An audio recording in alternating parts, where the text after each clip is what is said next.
transgress, playing with fire continually. The retinal scans as time advance, so does technology. Where they stop, only one knows the Almighty. Some serial killers come from the woman laboratory. Eugenics project side effect, torment the baby. Medicinal bag of chips we feed the greedy dummy. Marionette the money power hungry.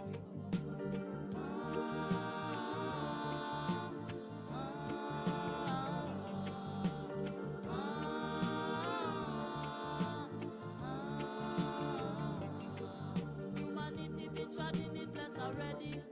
Insanity tailor customizing species. First the other interfere where they should not be. Backfire sit down patience in a them lobby. There's repercussion for just the acts of iniquity. In Jacob of indignation there's no pity. There's no remorse and no way out and no sympathy. Continue to run your mouth and now you're gonna see.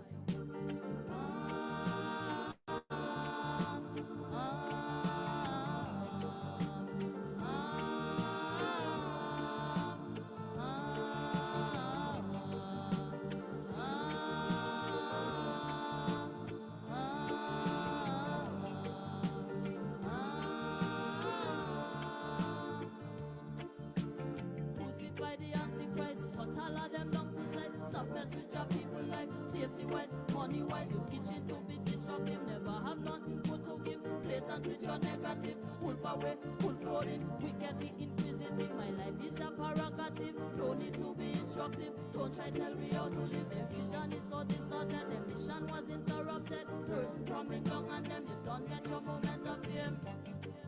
Things they call an act of God, merely an act of man trying to be God.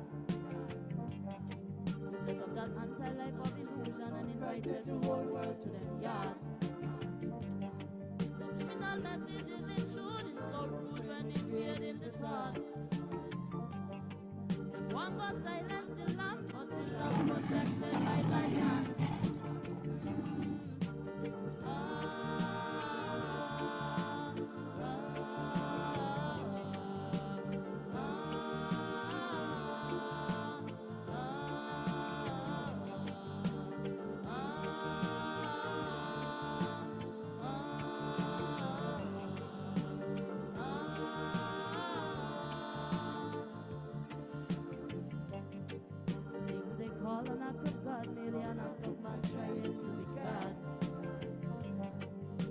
Anti-life of illusion and invited the whole world to them yard. Subliminal messages intruding so rude when invading the thoughts. Them one go silence the lamp, but the lamp protected by thy hand.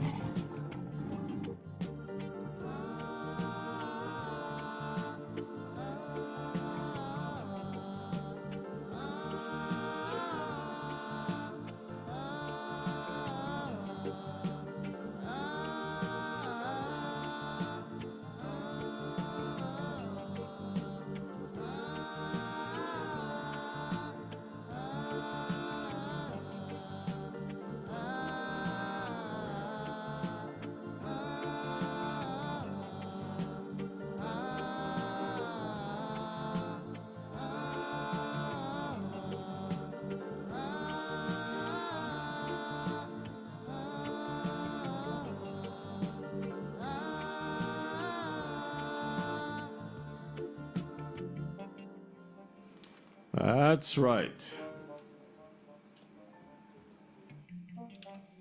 Shalom, shalom, Mishpachah, shalom, and happy Friday Night Live. I hope everyone is doing well this evening.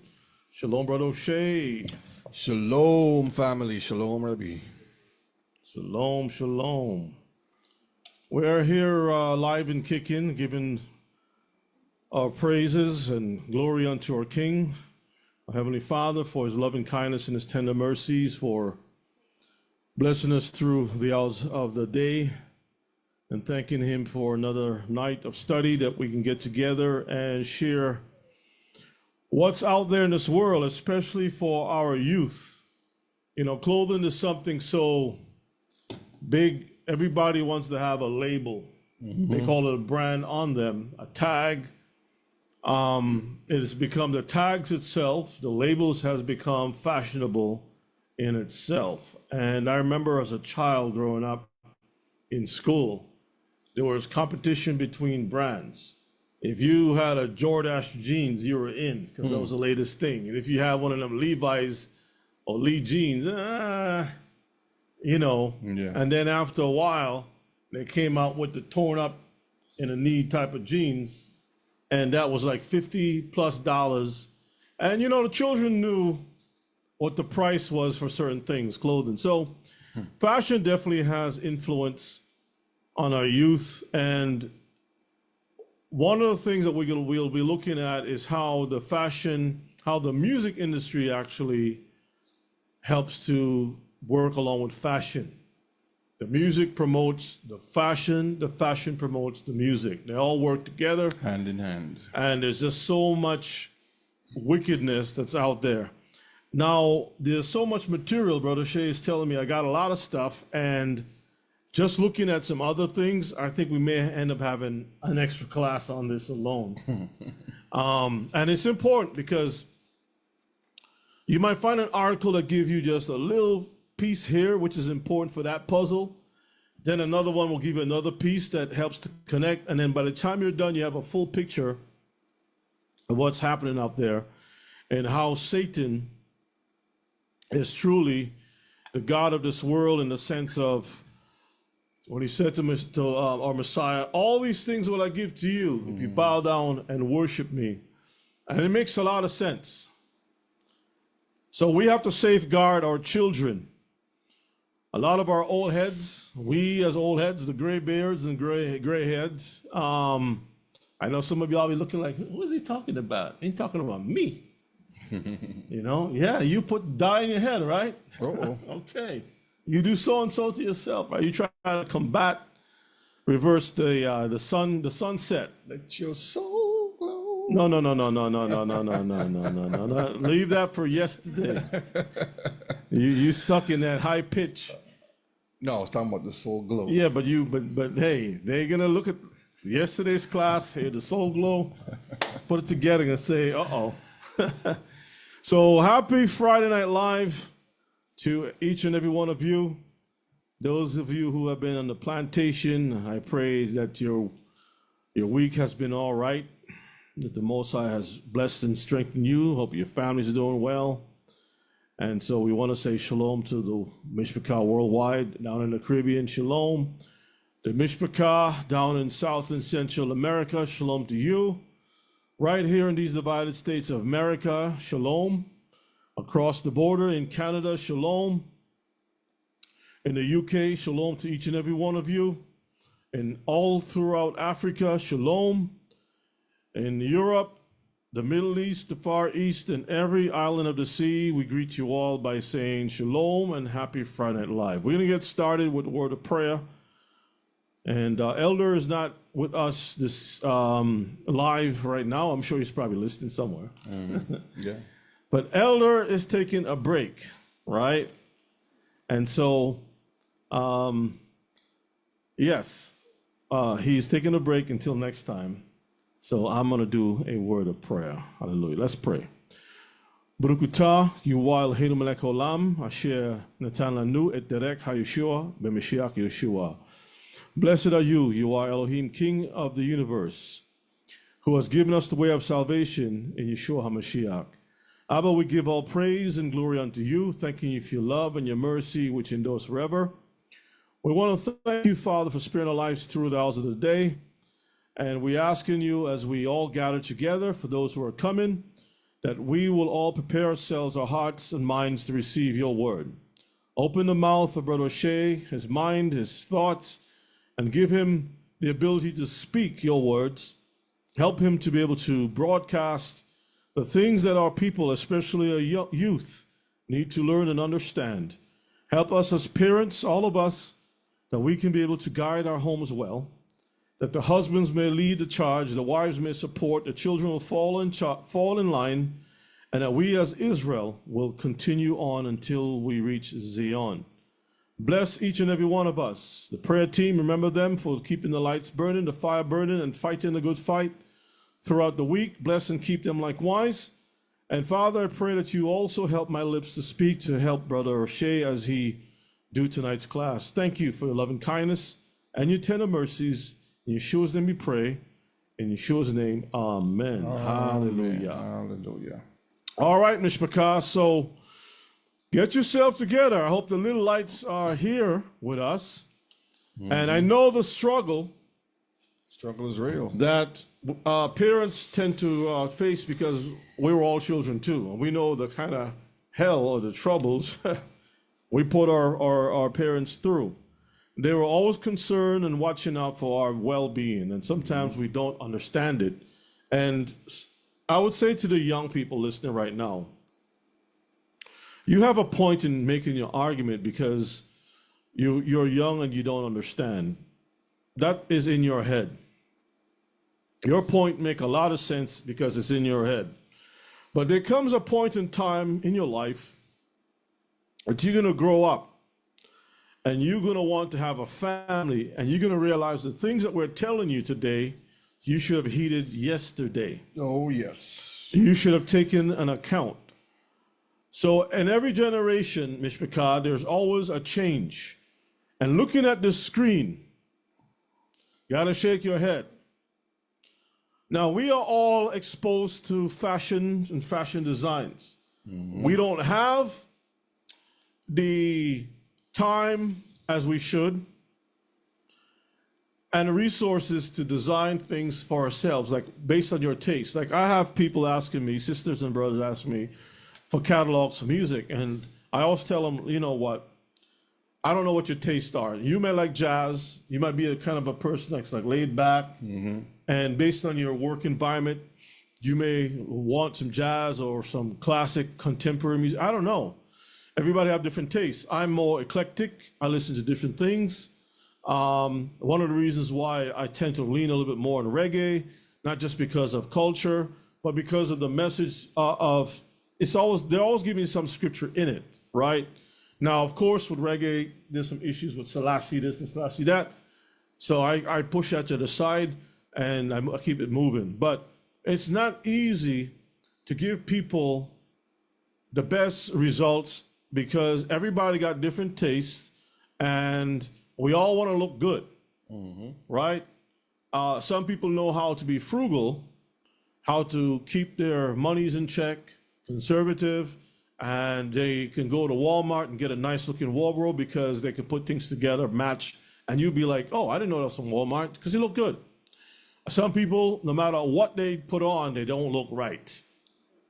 That's just the way it is. Their body shapes up. But the Bible tells us that we are not supposed to mess with the accursed thing. So, Brother Shay, what you got for the brethrens tonight? Well, there's a lot to cover tonight, and hopefully the Most High can give us the right motivation, the right things to say, all in His glory. Because at the end of the class, at the end of our lives, everything is to His glory.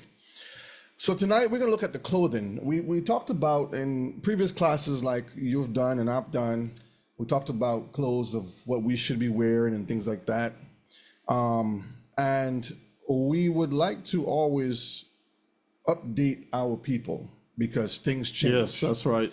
So this is a class we're doing tonight on the negative side of things, because last time we talked about things that we should wear. We talked about fabrics.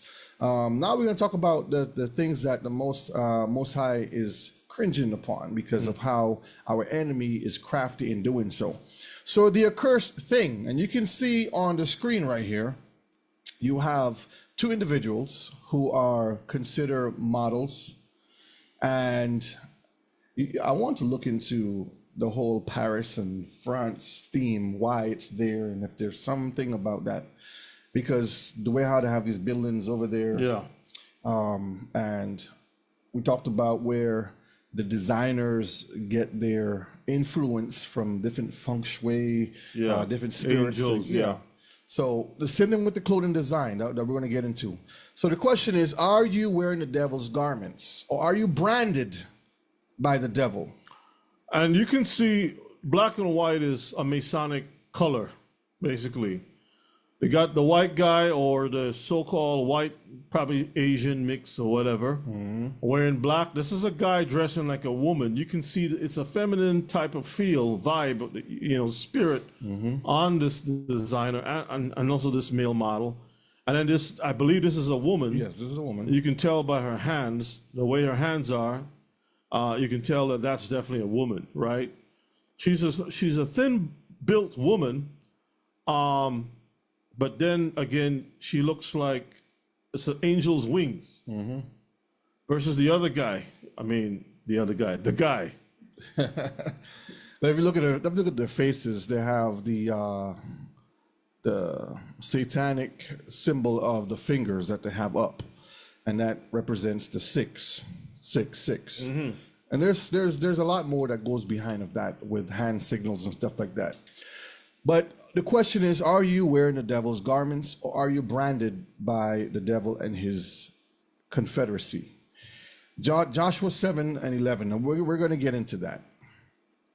For many of us, we never understand why we are still cursed, last in everything, and always losing. However, tonight we will show you how clothing plays a vital role in who you represent and how you represent them. Also, how spirits can attach themselves onto particular garments, causing it to be energized. This allows the person to have a certain feeling, mood, and attitude when they socialize. So the brother here is saying, what should I wear tonight? Because you know, every time you want to go out somewhere, we want to look good, we want to feel good.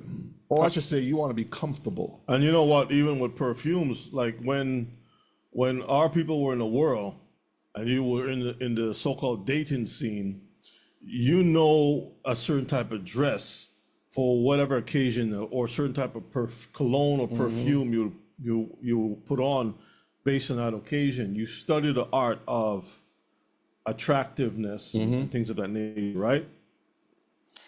And we will talk about that too, as far as the smells and stuff to attract, because that all ties in with what you're wearing, because that's a scent that you're wearing on your body. But he's asking, what should I wear tonight? Because again, some of us want to be comfortable. We may not look good, but we want to feel comfortable. And sometimes that's not the best thing. Not everything is bad. So I just want to put a note out there, because some people would say, man, every time we look at something, there's always something bad about something. Nothing's good.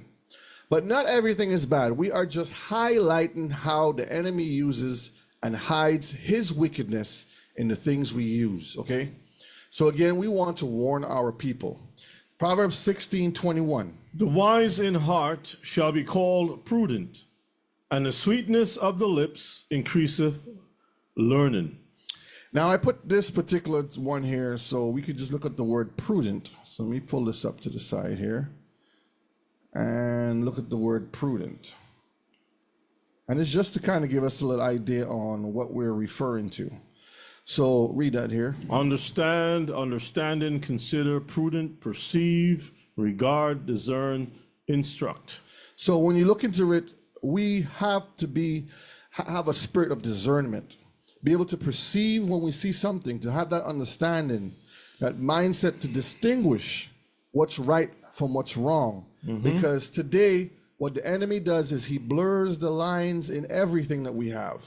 So you don't know what's right from wrong. Well, not you, but the generation coming up have a harder time understanding what's right from wrong, because what it used to once be or was isn't anymore. The definition's changed, the goalpost has moved, and everything that was bad is now good, and everything that's good is now bad. So there's a whole lot of confusion that's there. Proverbs 19, verse 20 and 21. It says, hear counsel, and receive instruction, that you may be wise in your latter end. There are many devices in a man's heart, nevertheless, the counsel of Yahweh that shall stand. So tonight, I want all of us to hear and to receive that righteous counsel, because it's not about pointing fingers or putting a brother or sister down, but it's about bringing that information that we may make the changes necessary within our houses, our households, our families, our lives, that we may be vessels of honor when we look at the whole picture. So we hear, we receive the instruction that we may be wise in these times, because we're living in the latter end, right? That's right. That's right. And everything that we're seeing is just coming, fast at you, and there's no slowing down. We always pray, make the time short. There are many devices in man's heart. So we're going to see those types of devices that the enemies has put out. Joshua 7:11. Israel have sinned. They have also transgressed my covenant, which I commanded them. For they have even taken of the accursed thing, and have also stolen, and disassembled also, and they have put it even among their own stuff. So we're being warned here, Mishpachah. When we're reading this, this may be written thousands of years ago, but it still applies today. Still fresh. You see in the background, I don't know if you can see, that's the Babylonian garments that some of the kings and men of honor wore. This is an example of that. So a war was happening, and the battle was being lost. And Joshua got on his knees and he asked the Most High, what is going on? Why are we losing? You said we're going to win this war. And the Most High said, someone amongst your camp has sinned. So when you read the story, go back to Joshua 7, read the whole story, and you'll get the whole essence of it. Go ahead. As you were speaking, I remember some of the so-called superheroes like Batman, right?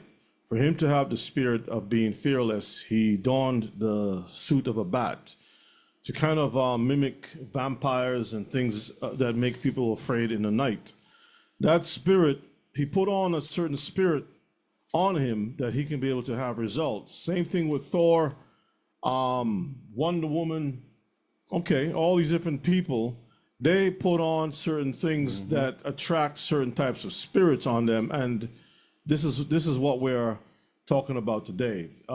Those things are considered accursed because they're connected to different gods and demons, I would say, just demons. The gods are the demons.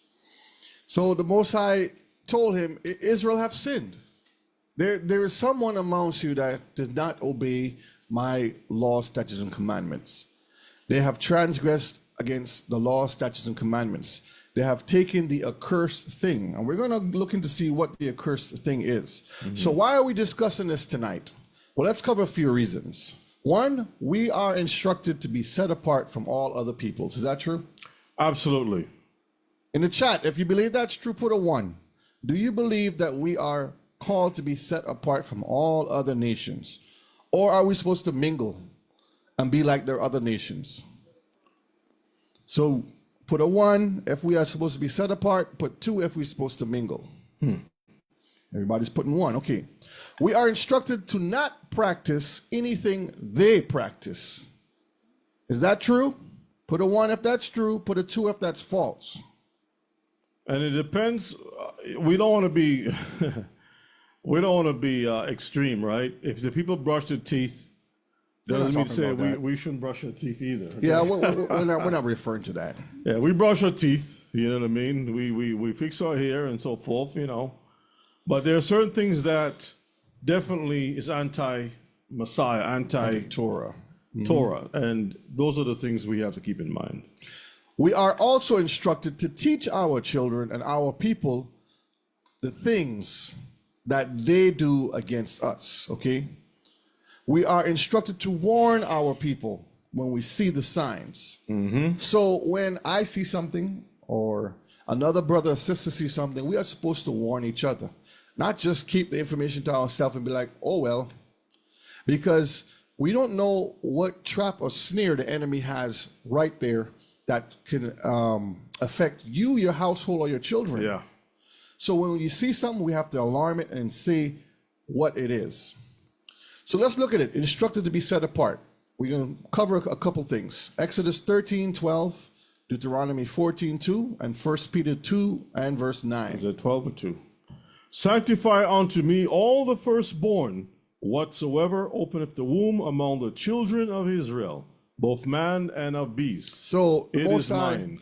So the Most High is saying to sanctify unto him all the firstborn, because we are supposed to be set apart as soon as we come out the womb, unto him among all the children of Israel. As the first one that comes out, boom.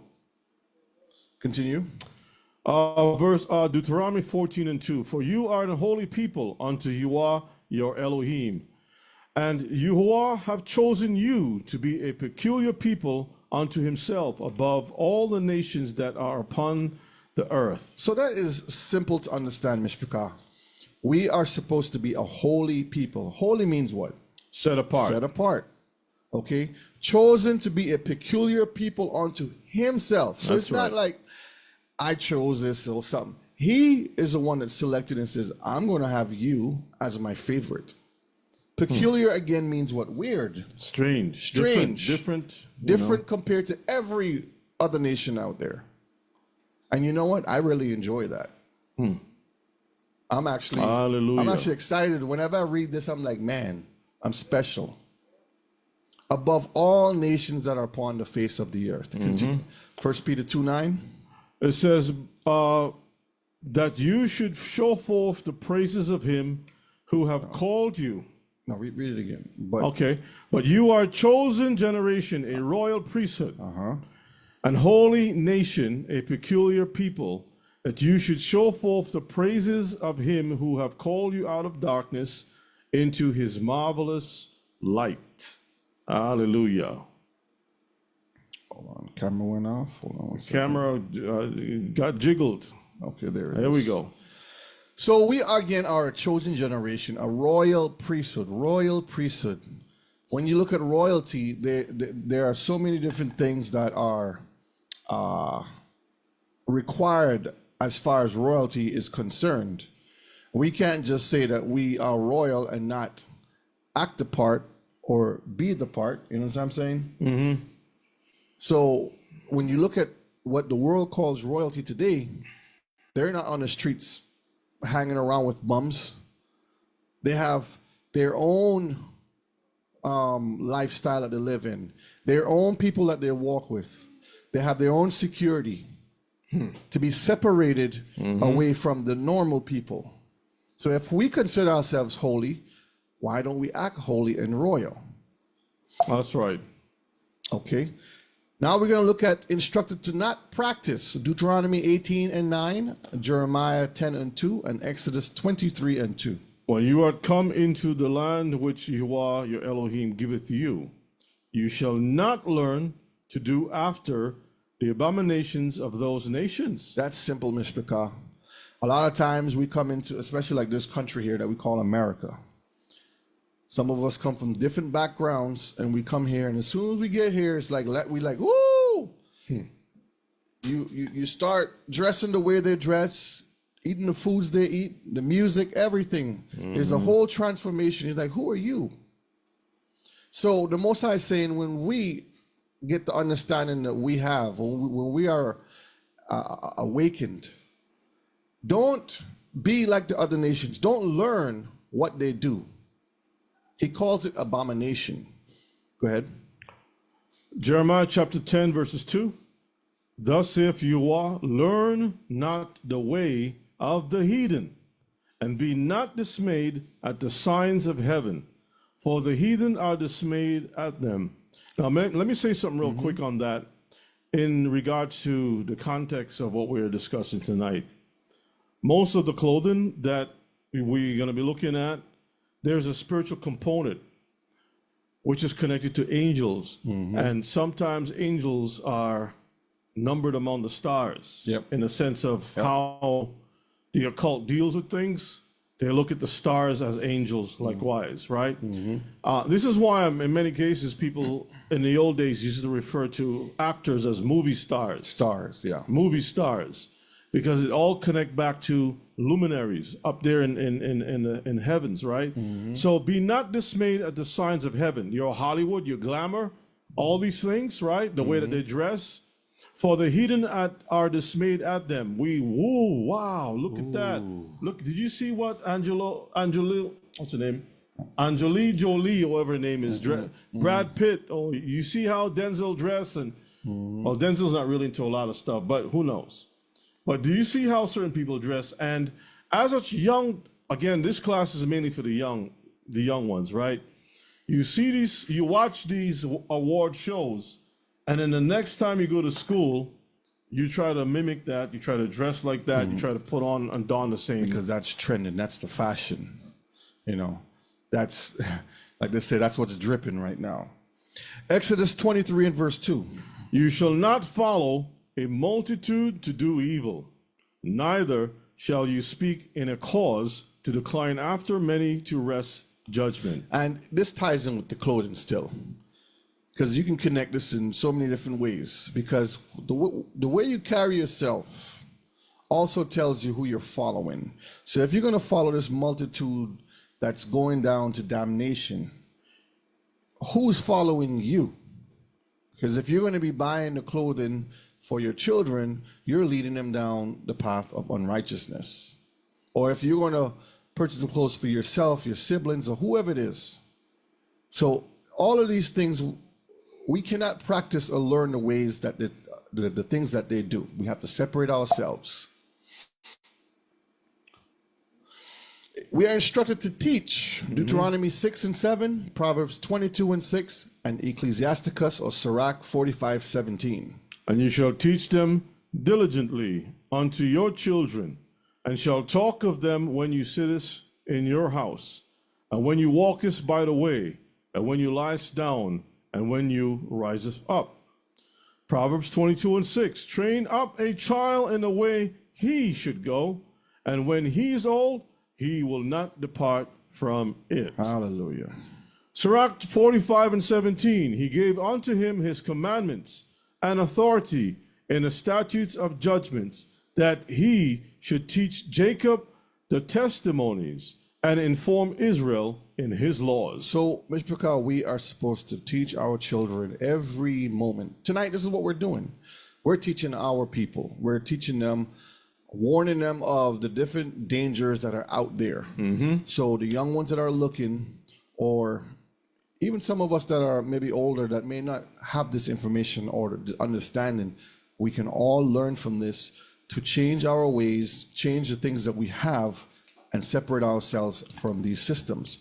So train the children, teach them the law, statutes, and commandments. That's right. We are instructed to warn our people. So when people say, well, why you do these classes? Why we have to have these subjects and stuff? Well, let's see. Ezekiel 3 and verse 17, Ezekiel 33 verse 6, and Isaiah 58 and 1. Our Creator is saying, Son of man, I have made you a watchman unto the house of Israel. Therefore, hear the word at my mouth and give them warning from me. So whenever things happen, this is not only my job, but as men of Israel, we're supposed to do this. When we see something, the world say, when you see something, say something, right? Yeah. In this case, when we see the dangers out there, we have to warn our people. We can't keep the information to ourselves. Why? Because we'll see now. Ezekiel 33 verse 6. 33 and 6. But if the watchman see the sword come, and blow not the trumpet, and the people be not warned, if the sword come, and take any person from among them, he is taken away in his iniquity, but his blood will I require at the watchman's hand. So if I see something and I don't say something, and a brother or sister gets affected, guess what? I'm in trouble. I'm responsible, because I'm supposed to be my brother's keeper. That is what you call loving your neighbor as yourself. Your neighbor as yourself. It's a difficult thing in this walk that I've been teaching for many years, where people will tell you they're so grateful to be here to learn, and they'll be there for a while, but there comes a point in time, I don't know if it's because of something on their end as far as what's going on in their life, but they get triggered by certain things, and then they just turn like an enemy. But we are called to at least, and I'll tell you something, Mishpachah. My experience have been, and many of y'all probably experience the same thing too, where you sit down in a church. I'm not saying all the churches are bad and evil. You might find some small groups that are really trying their best based upon what they know to do what is right. But most of the churches do not take the time out to look at what's going on in the world and make messages, like do the research and bring out the messages to warn the people, because children, all of us are living in a real world with real, things happening, right? Consequences. And if the watchmen don't take the time and see what's going on in the world and let the people know, hey, this could happen, this is what's going on, and stop just repeating the same old stuff over and over. Right. Talk to people, because people are living on a daily basis. It's not like if it's you're just reading a book, like a storybook on the weekends, and then you go back to whatever it is. That's not, the Torah is designed for real life applications, right? Real life every day. And so we have to take the time. That's what we're doing. Do the research, prepare stuff, because I've been tired of just sitting there and the world is going on and you don't know, well, how do we as young boys deal with issues of sexuality or clothing or, whatever trendy stuff is going on? Because we're heavily influenced. You put on a TV and there's stuff hitting you left and right. I mean, even the commercials on YouTube. Everywhere. You're seeing sodomites. And after a while, you might start, stooping on, like sucking your teeth, right? Like they say. Just shake your head. Shaking your head or whatever it is for about a month, 2 months. In disbelief. And after a while, it just fades away. And it becomes normal for your children. Now, Frank is coming over by your son's house, and Frank is all over the place. He's going through changes. He learned some things. His teacher said it's okay to experiment Frank get busted in the with back boys of the head. You get busted, his age. You get busted in the back of the head with a brick or something. So, Mishpachah, let's read the last one there, Isaiah 58:1. Cry aloud, spare not, lift up your voice like a trumpet, and show my people, my people, their transgression, and the house of Jacob their sins. And this is what we're supposed to do every day. Sometimes we see our brothers and sisters on the street preaching and yelling and screaming. And this is what they're trying to accomplish, because we have a lot of, like you said, Rebbe, knuckleheads out there, hard-headed Hebrews. So when we are bringing things out, the text here in the prophecy says, cry aloud, spare not, lift up your voice like a trumpet. So when you play a trumpet is what? It's loud. It's not some quiet little, soft harp or something. And it says, show my people their transgressions. And this is what we're doing tonight. We want to show you the different things out there. So let's get into it. What is the purpose of wearing clothes? So let's look at some things here. Read that for me. Clothing is very important because it protects your body from the elements, distinguishes gender role, and highlights nationality. So that's basically what we have clothes for. And we're going to get into it and see some examples, in the garden and all those different things to get down into it. So as we get into this tonight, take notes and make the changes that you need to make as you're going through this. Now look at some of these things here. We're going to get into some of these name brands here, just to call a few. There's one that says Obey over here. Obey who? Obey what? Rocksmith. We know Nike talks about the God competition and so forth. And when you get into a lot of these different signs and symbols, they all lead back to idolatry.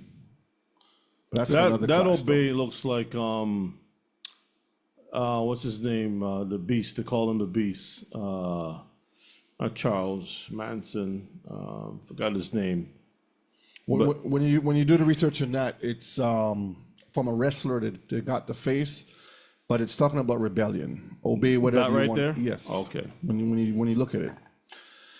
All right, so let's look at some. When you go back here a minute, it says highlight nationality. So we look at that first, because when you look at this here, the top right screen over here, Mishpachah, what does this outfit tell you these people are from? Let's see who in the chat is thinking.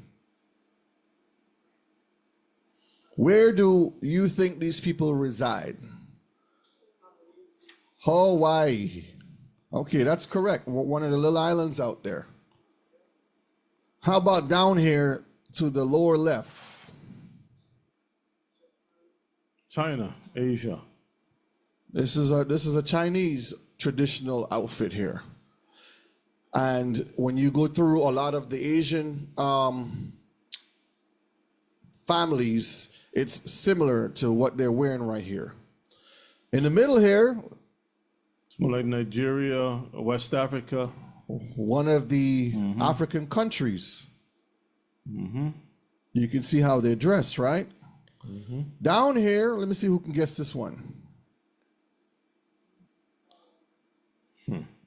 That's the wilderness. Russia. That's correct. Rus. Ruski. This is a Russian traditional outfit. Up here, So-called Native the Americans. so-called Native Americans right here. Okay. And you can see a lot of the different ways and fashions that they have. And there's so much more. I just picked a few just to kind of give you the idea of when you put on certain clothing, you represent a certain culture or a certain environment that you're coming from. Okay. Let's look at this one over here now. Occupation. When you put on certain outfits, it deems a certain occupation. So over here you have a military soldier. Down here you have a teacher. Over here is a mechanic. This is a chef, a police officer. Back here is a doctor. This is a lawyer. This is a student, and that's an astronaut that they call an astronaut, right? And there are many more. So when we look at the overall picture, clothing does a whole lot. What is the purpose of wearing clothing again? To cover our shame and nakedness, to establish gender roles, to distinguish order and structure, to differentiate nationality and culture. So the main thing is to cover our shame, because no one wants to walk around naked in their right mind. Establish gender roles. Today, the world wants to murky that. That's the whole agenda of pushing this sodomite lifestyle on the different clothing and styles that they wear. So like if you go to the stores today and before it would have male and female, or boys and girls, men, women, and then in the 90s they started to come out with what's the word I'm looking for? Unisex. Unisex. Well, actually, I remember seeing unisex back But I'm talking about in the early nationwide. 80s. Oh, nationwide. Yeah, nationwide. Early 80s, I remember seeing the stores as unisex, and I was a young. I was looking up like, what is sign says unisex? And that was the beginning of the conditioning. What is that? And Unisex. now they move from unisex now to gender fluid or binary and all kinds of strange terminologies to muddy the water so you can be loose and lewd. To distinguish order talks about knowing your job, because as a high priest, and we're going to get into that, you had a certain outfit that you had to wear. You can't just come in with any old thing to serve the Most High. He required a certain outfit. Yeah, you had a set apart smell, set apart garment, set apart everything, and then when you came out from that area, you had to leave your clothes on the Yes. job right there and put on whatever it is to go back to the local environment. Most High had order in everything that he did. And even with gender roles, it distinguishes order, like the male, Right. female, and things of that nature. Blacksmith wore the clothes he wore so he could deal with the job. A farmer had the clothes he or she had to deal with the job, and so forth. To differentiate nationality and culture, and we saw that because I showed you the Asians, the Europeans, the Africans, and so forth of different nationalities on what they would wear. And speaking about structure, you don't see too many suits on the farm. You don't see too many people with suit and tie, you know, with a plow, No, tractor, you will never see that. picking strawberries in the field, right? You won't see that. If you see that, Wall Street has crashed. Everybody's picking strawberries now. Hey, no. When you see that, you know the time is at hand because it says he can turn all those things into plowshares. So all those equipment that people have, they can do. Hey. All right. Satan has attacked every reason by promoting lewdness and gender neutrality. Yeah. As you can see this weird picture. This simply removes the order of life and laws that protect and govern them. And that's what they want to promote. No laws. Do whatever you want. And that creature looks like a man, right? That's a man? It's a man. That's a man, right? You can tell it's a man who has been simplified into wickedness.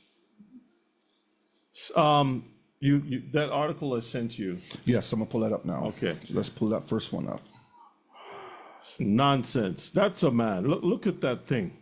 And they put the garment close enough to the nips where it's not quite there where you can see it. It suggests certain things, and you're not sure what you're looking at. Right. It's Satan, as I tell them, if you drop it down a couple of degrees lower, move it this way, this is what's going to happen to the spirit. Yeah, and you don't realize what's going on.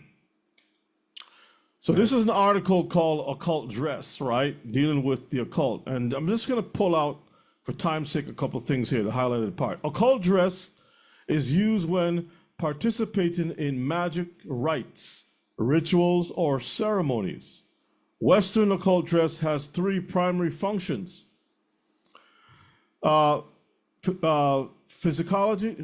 Psychologically place the wearer in an extraordinary, sense of reality. Now that part there I want to kind of focus on. Placing the wearer in an extraordinary sense of reality. Extraordinary sense That ties of in with reality. the whole What feng reality shui. is that, right? To identify the status of the wearer within a social group, just like the gender neutrality that you have here, to identify the status, right? Number three, to indicate the beliefs of the wearers. Now, we're not talking about regular clothes, we're talking about occult dress. So, on the spiritual side, there's something extraordinary that's going on here, and there's a status that's going on here to identify the status and also the beliefs. When you think about beliefs, it's dealing with what? Who you worship. Who you worship. Then when it comes to the other part, it says clothing, and I'll move on. Who do you serve? Occult beliefs promote nudity as occult dress. Occult beliefs promote nudity as occult dress. Now think about how when you look at, for example, that so-called model, which is nothing more than an idol of that guy. This one right here. Yeah, that dude right there. See, you see, he's mostly certain parts is nude, right? Yep, that's what they want to expose. Right.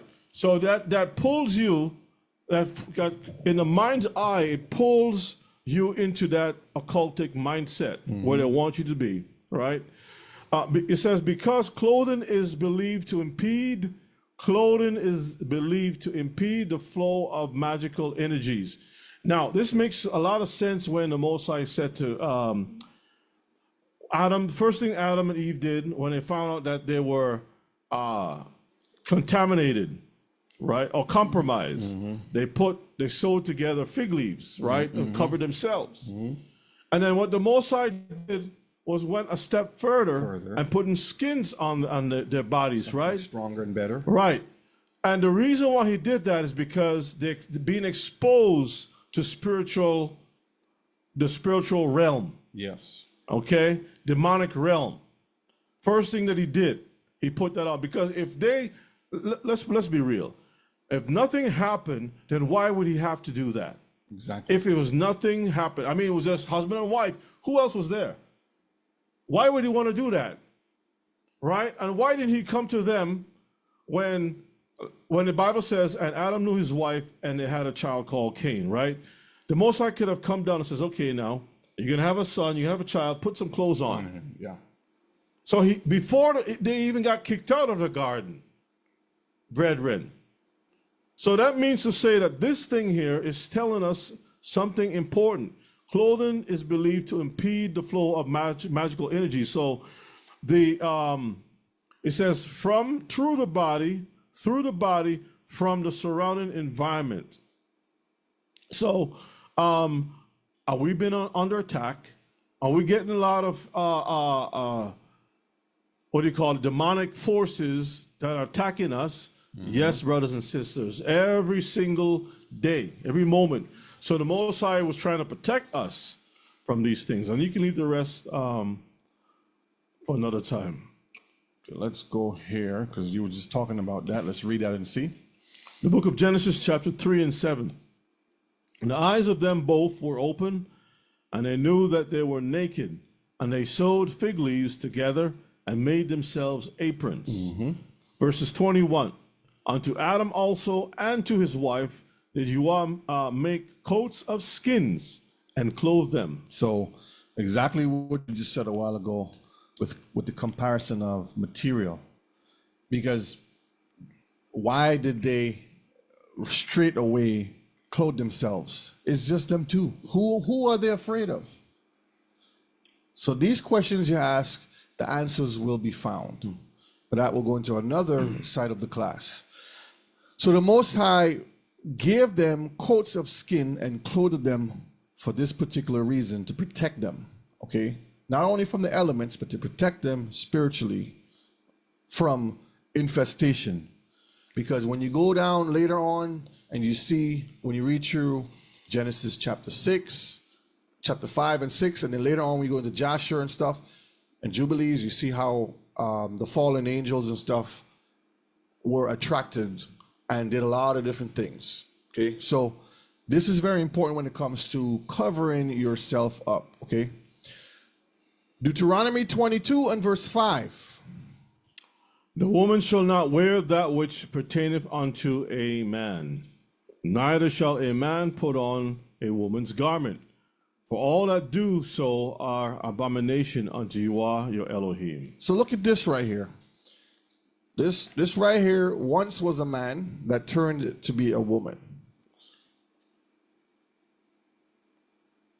It's blurry. Yeah, the camera's acting a little funny. Let me stop it a minute. Hold on 1 second. Okay. It seems like when we do in certain classes, the enemy always try to mess with. Can y'all see us clear? Okay, we're clear now. Okay. So again, this once was a man over here, and it turned to be a woman. And over here, this once was a woman that turned to be a man. And when you take certain chemicals, you change your body. But we all know this character right here that plays this character right here. And the scripture is telling us that we, as Israelite men, should not put on a woman's garment, or a woman shouldn't put on a man's garment. That is the law. Because when you do that, you're taking on the role and responsibility of that person. It's like you're filling that void, getting that power from that role and responsibility. Because with that role comes that power and that responsibility. So when you put on that garment, you take on that character. I don't understand how a man could sit down and transform himself into a woman with a wig and makeup and then walk around trying to speak like one.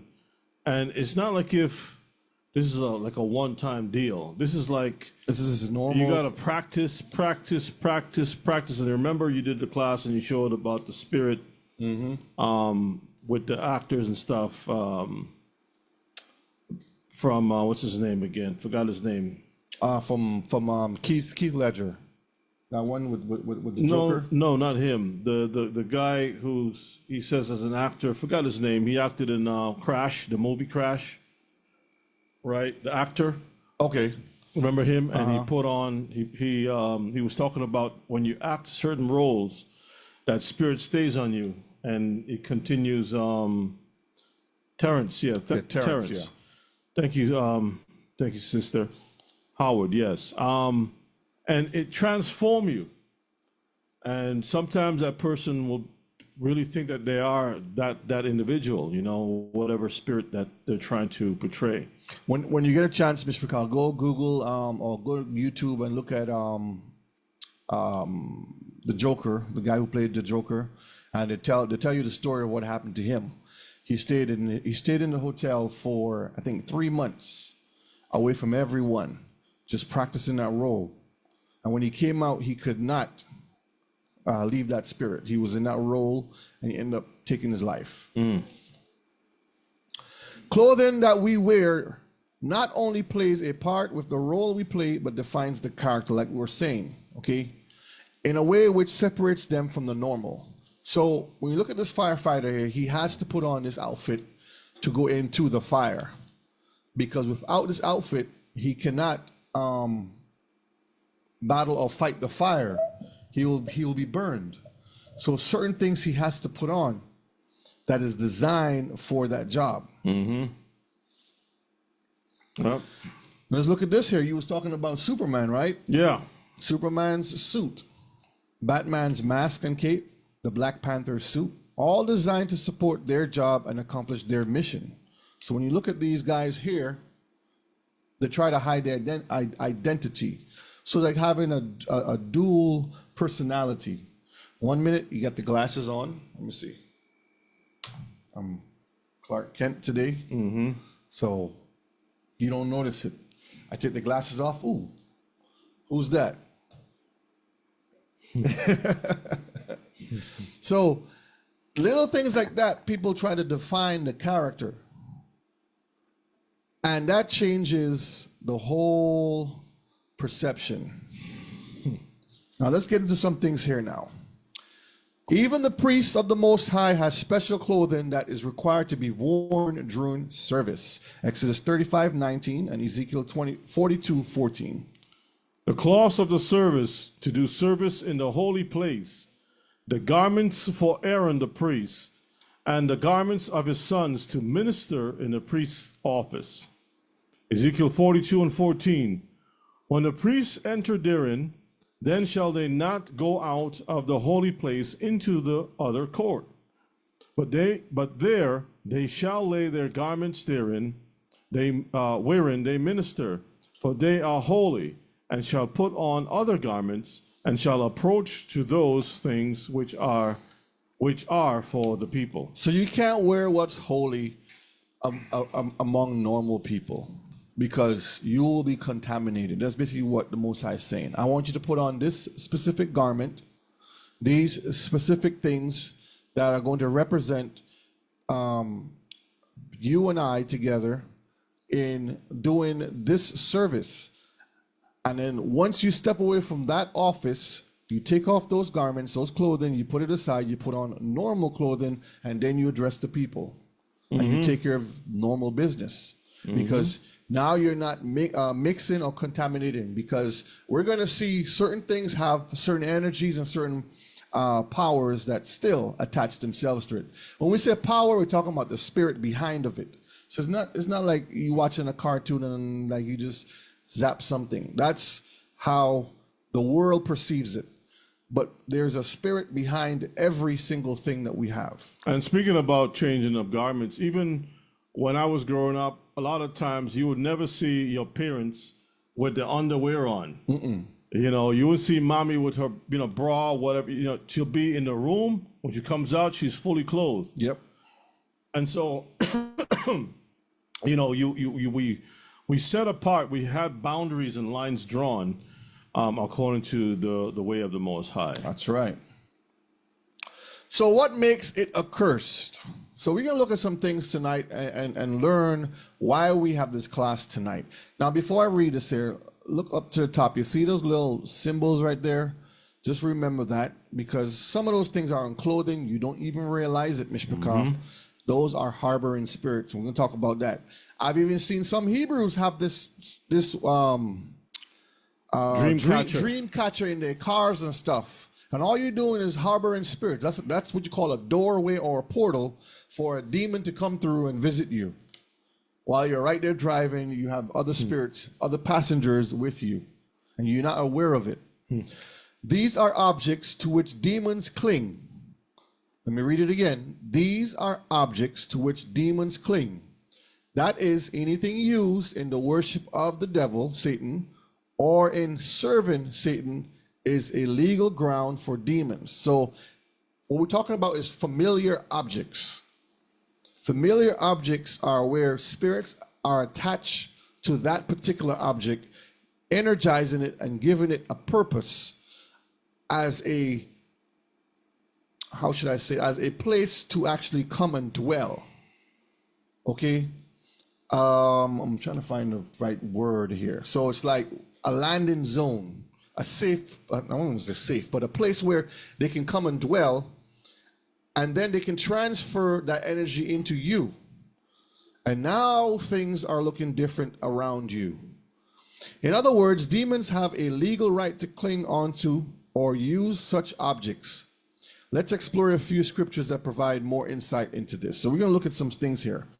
Deuteronomy 7:25 and 26. The graven images of their gods shall you burn with fire. That's a direct order. Continue. You shall not desire the silver or gold that is on them, nor take it unto you, lest you be snared therein. Because it's flashy and it's glittery, and it attracts you. And therefore you're like, oh, that's really nice. And before you know it, you become conditioned to whatever sign, symbol, or object that thing is attached to. And before you know it, you're trapped. You're snared. Continue. Lest you be snared therein, for it is an abomination to Yahweh your Elohim. Abomination, a detestable thing. He hates it. Yeah, what you were talking about was like a portal where the spirits can manifest themselves because you made an entryway for them to come through. And once they get in, that doorway is hard to get them out. It's like the genie. It's like you set a target for the genie to come in. You know, so the genie's trapped within your body. Your body's a vessel. That demon is stuck. You're possessed by it, you know. Deuteronomy 7:26, neither shall you bring an abomination into your house, lest you be a cursed thing like it, but you shall utterly detest it, and you shall utterly abhor it, for it is a cursed thing. A cursed thing, Mishpachah, is anything that is anti-Torah, anything that represents the evil that is out there, that does not represent life. If you notice the way the Most High is wording this last part, it says, but you shall utterly detest it, abhor it. Those two words means abomination. What happens is that before we put our hands in something, we find desire. Desire gives us the fuel, the motivation. It's the engine that drives us to put our hands in certain things, to covet, to touch, to smell, to taste, here. Whatever. See? Right there. Yep. You should not desire. And so he wants to get you to that place before the engine gets fuel. Because once that engine gets fuel, because all of us are born in sin, and there's a little engine there, and it's waiting for the right fuel to go into it, whether it's kerosene, alcohol, gasoline, diesel, whatever, electricity, whatever that type of thing is fueled by, that's what it needs, right? And he wants to stop before it even gets to that point, brothers and sisters. So we detest it, we abhor it, you know, like doo-doo. If you see flies around a cake, that's enough to, like, you know, something's wrong with the cake. If you walk by and smell something before you get to the bakery shop, that's gonna change your mind. If you know, you go to the bathroom at a restaurant and you see the walls is covered in brown and toilet paper stuck on the ceiling, that sends a message like, Nuh-uh. I'm sorry, I can't eat in here. I can't even step foot in there. Exactly. It's like you just pause, you stop right in your tracks, and you do an about face and turn around. Sister Dauda mentioned as for the holy garments when making them, and yes, for the sisters, when you're making holy garments like the talit, keepers, different things like that for your husband, or even if you're just making it to sell to the congregation or whatever it is, you have to be in a clean state also. You cannot be in a compromised state of mind or on your nada or injured or anything like that. You have to be clean also. So that's very important. Yeah, pretty much anything that we do when you're cooking food, Yes. you have to have the right spirit. Yes. I already said that in previous classes. There ain't no woman coming cooking for me.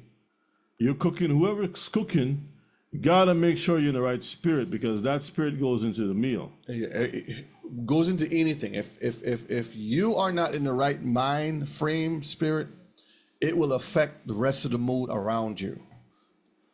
All right, let's look at some things here. Shapes and designs that are interwoven or printed along with other various objects can also harbor evil spirits. So up here, you see little earrings. Let me go back a minute. Remember these symbols over here? What's that green one? I didn't dig into it too much, but Okay. it's like it's a charm that harbors or attracts. It's one of those I have earth, wind, fire, website. water symbols. Right here in the ear. See them right here on the little triangle. These are all occultic symbols right here. A magic item is an object that is imbued with magic powers. So what they're saying is that the creators of these jewelries, clothing, various things that you wear, they would come in, they would put their curse or spell on it, and then infuse it with that spirit, and then you take it and you wear it, and then all of a sudden you start to change. These items may act on their own to be the tools of the character possessing them. Down here you see the crystals. You have to be very careful, Mishpachah, of where you're getting your things from. Not because it looks good or a friend gave it to you. A lot of these things have familiar spirits attached to them, and you bring them into your homes. Prayer beads. Look down here, it says, be made whole. This is a church over here that's doing some kind of anniversary for prayer and healing. And they have this prayer cloth that they use. A lot of things that you have to be careful for. Over here, you see the crystals over here, and then you see the chakra stones that they put in. A lot of Far Eastern practices that they have here. He's going to... No, you keep it going. I'm just looking for something here, trying to find. So these are things right here. That deals with the earth, wind, fire. I forget there's a term. I forget what they call it. Elements. The earth, wind, fire, wind, water, things like that. And that's what that is. So what makes it accursed? 1 Samuel 15 and verse 9. But Saul and the people spared Agag, and the best of the sheep, and of the oxen, and of the fatlings, and the lambs, and all that was good, and would not utterly destroy them, but everything that was vile and refused, that they destroyed utterly. So over here, this is an illustration of King Agag over here, and these are the sheep that was bleating in the ears of Samuel.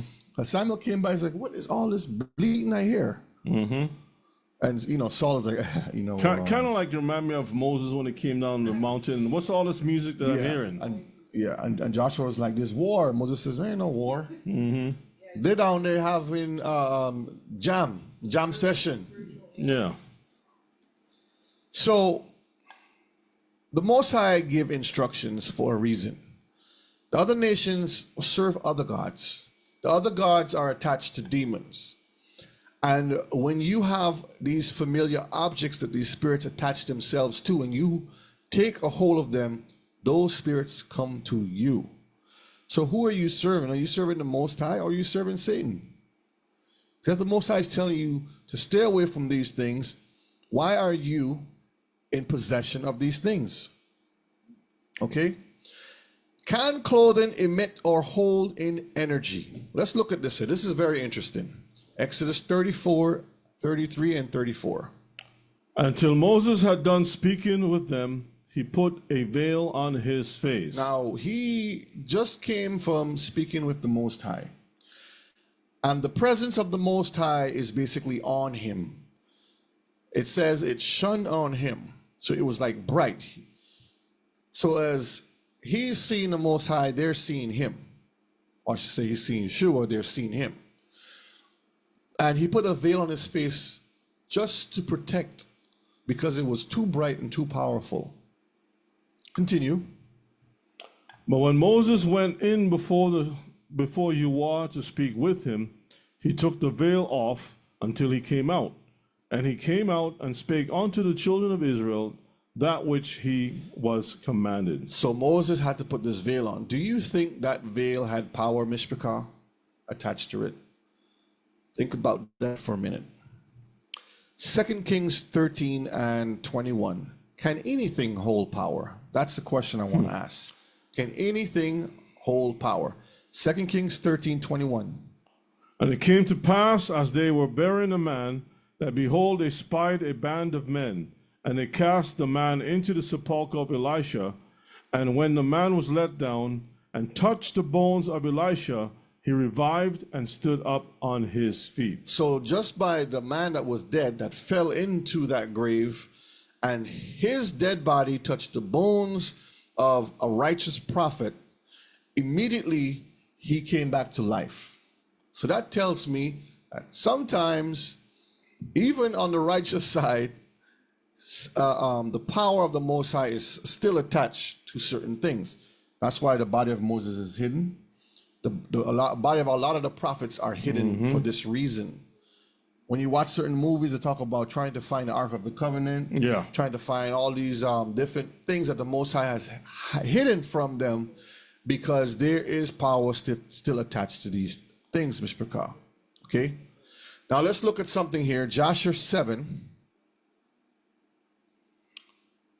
Let's look at Joshua chapter 7, and we're going to read from verses 24 to verse 30. Okay, this is interesting here. I'm going to read this right here. All right. The book of Joshua, it's chapter 7.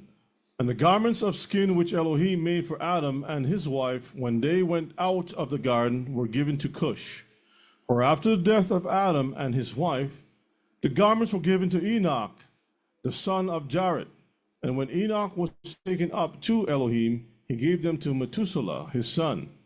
And at the death of Methuselah, Noah took them and brought them to the ark, and they were with him until he went out of the ark. So this is hand-me-downs. I shouldn't say hand-me-downs, but it was handed down as, we call it what, relics? We call it things that, that you cherish. That's like the first museum. Right. This is what the Most High, this is the skins that our great-grandpappy wore. Yeah. And so forth. Now continue. Verse 28. It says, 27. 27. Okay, and in their going out, Ham stole those garments from Noah, his father, and he took them and hid them from his brothers. And when Ham begat his firstborn, Cush, he gave him the garments in secret, and they were with Cush many days. And Cush also concealed them from his sons and brothers, and when Cush had begotten Nimrod, he gave him those garments through his love for him. And Nimrod grew up, and when he was 20 years old, he put on those garments. And Nimrod became strong when he put on the garments. And Elohim gave him might and strength, and he was a mighty hunter in the earth. Yea, he was a mighty hunter in the field. And he hunted the animals, and he built altars, and he offered upon them the animals before Yahweh. So he started off doing things righteously. And then later on in the story, he switched. An evil spirit came upon him. So I'm bringing this to show you that yes, even in your clothing, energy can be emitted or held in objects, in clothing, because there is a spirit that's attached to it. In this case, when we read with Moses here, the spirit of Yahuwah is attached to this veil. With the bones of Elisha, the spirit of Yahuwah is attached to those bones. In the case of Joshua, the spirit of the Most High is attached to those skins of coat, or the coats of skin, because the Most High is the one that is behind that. The spirit of the Most High is behind that. Now, as we get into the class, we're going to see that the reverse of that, other spirits can be attached to clothing and objects. Yes. I want you to click on that link. There's two links. The first one they sent you, let's pull it up first. Just to show you spirits are attached to certain symbols. Some of y'all may be familiar with this symbol here. Y'all see that? Mm-hmm. Now, I had spoken some years ago to a certain Hebress, I put it that way, and told her, because she asked me about the symbol, I says that symbol should not be worn. And after counsel, she still went ahead and used the symbol on her clothing. So this is a spirit being. Now she said, "Oh, it's you know the Indians used to."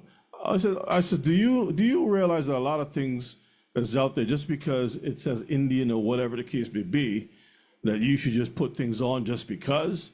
All right, so let's click on the other link right over here. Mm-hmm. And I want to share with you the spirit that's behind this, right? Here it is right here. It's a fertility deity, usually depicted as a humpback flute player, often with feathers and antenna-like protrusions on his head, who is venerated by some of the Native American cultures in the Southwest, right? South USA. It says it presides over both childbirth and agriculture. He is also a trickster, and represents the spirit of music. Now, when you think about a trickster, one person pops into mind already. That's Pan. Satan. That's Pan. That is low key. Playing the flute. Even the word low key, when somebody says, "Oh, I'm kind of low key," yeah. See right here. Think Trickster, about it. The silly old fox. Yep. It's a trickster, and the Pan is the one. Type in the word Pan right in there. Go to Wikipedia. Type in Pan and flute. Pan, P-A-N and flute. God, Pan the God, Pan the God. God, yeah, right there. See Pan with the flute, a trickster. Scrolling down. It's all Greek. Right there. Is a god of wild shepherds, flocks, rustic music, and so forth, right? And he's also often, see right here, often affiliated with sex. Y'all see that? Pan is connected to what? Fertility. Go back to the Kopo, whatever that is called. That right there. Let me open it back. Oh, you closed it. Then open a new one. Okay. I always got a flute in the mouth. So. Right here. Yeah, right there. Say, trickster. Fertility. And it's associated with fertility, deities. That's demons. All right, you can close it out. I just wanted to share that because, you see, I'm not a dummy.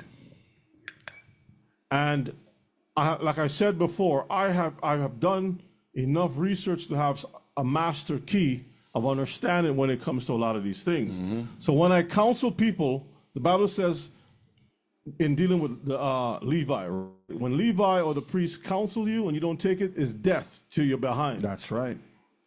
You drop dead. It may not happen right away, but it happens to people who don't listen to sound counsel of the Most High. So I don't know what else to say. I just left the individual alone. You warned them. You sounded the trumpet. That's They don't want to hear. It just brushed the whole thing off. The blood is not on your hand now. It's on theirs. All right. Question, Mishpachah. Faith or garment? Matthew 14:36. It reads this way, and besought him that they might only touch the hem of his garment. And as many as touched were made perfectly whole. So is that faith, or was that the garment? Or was it both? It's both. Acts 19 and verse 12.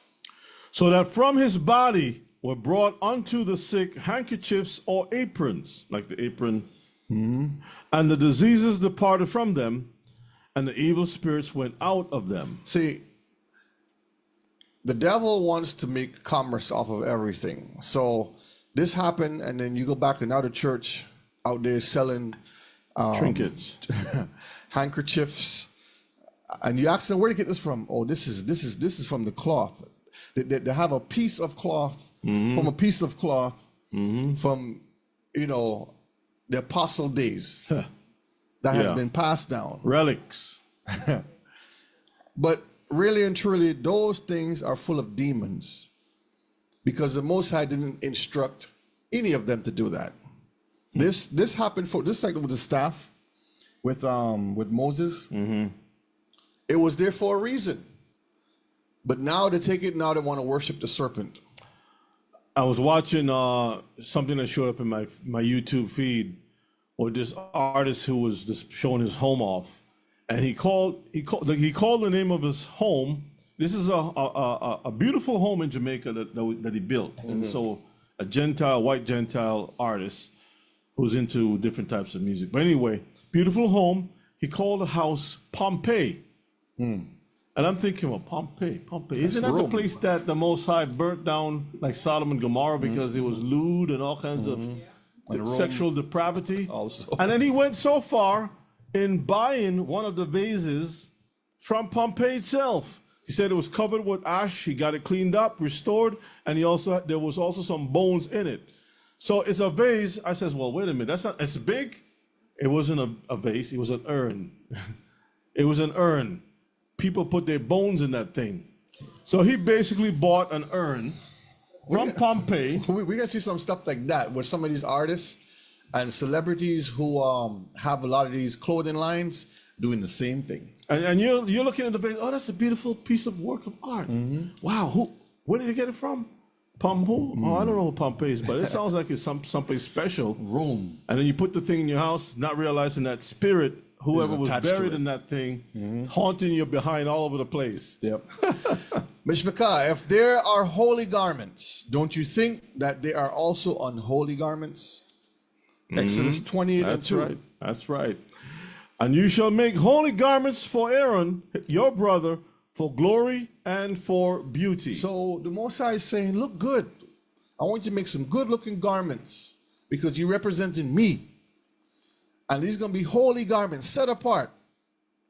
So if the Most High has his good-looking, set-apart garments, don't you think Satan have his good-looking, set-apart garments? Oh, yeah. Joshua 7:11, again, and then we reverse 21. Israel have sinned, and they have also transgressed my covenant, which I commanded them. For they have even taken of the accursed thing, and have also stolen, and disassembled also, and they have put it even among their own stuff. Verses 21.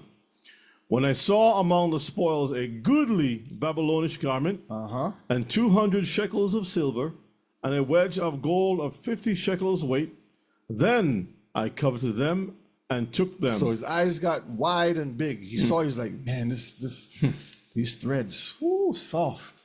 Man, look at that. Look at that gold over there. Now, I wonder where he's going to wear that stuff. That's the point. Because it's like you got something that nobody in Israel wears. Wait, I guess he's going to wear it in his house. He's going to look, peep through the tent. Keep reading, see keep who's coming. keep reading. And behold, they are hid in the earth in the midst of my tent, and silver under it. Probably he's going to sell it. So he had to hide it. Well, maybe he's going to sell it, because if you have to hide it from your people, then why do you have it? You're like some of our brothers and sisters out there, they hide stuff from, or Rebbe's coming in town, so let me No, not Rebbe. Not Rebbe. Rebbe's not coming in town. Let me put this stuff in the basement or something so he won't see it. Yeah. He's going to talk about it. Mishpachah, the devil also has his garments, okay? Now let's look at some articles here a minute, because we're gonna get into a lot of things here that's gonna open your eyes. Pull this to the side. This one here, it's right here. This is the first one we're gonna get into. So this is from Hero. Open it big so we can see it. It says Bewitching from McQueen to Dior. McQueen to Dior. Now Dior is a brand, a famous popular brand that a lot of fashion industry goes behind. So let's see what it says here. You see the picture right here? Pentagram. Now, a lot of times you don't really see it, but they have a lot of these symbols on the stage. So when the artists come out or when the model comes out, they are putting that, I won't say blessing because they say they're blessed, but they're actually cursing it because they reverse the words. They're putting that curse on that brand, on that design, so when it goes out to the industry, into the stores, now you're hooked to this brand, okay? So that's a runway. Yes. For models. Let's read the highlight. This is back in 2018. It reads this way: although Halloween provides us with an excuse to raid pawn shops in a quest for witches hats, and fake blood, entertaining the darker recesses of our minds, in the world of fashion, witchcraft, and the occult has long held a trendy catch-it that transcends the festival's seasonal appeal. So this is their festive time that they're talking about, but it goes deeper than that. Let's continue reading. We may have progressed since the times of burning at the stake, but women are still routinely shamed and humiliated, and fashion's witchy bent can be seen as a means of reclaiming power. So that feminist spirit goes out into a lot of these clothing too. And now you're reclaiming that witchy power back, because once upon a time they were burned to the stake. That's what this person is saying.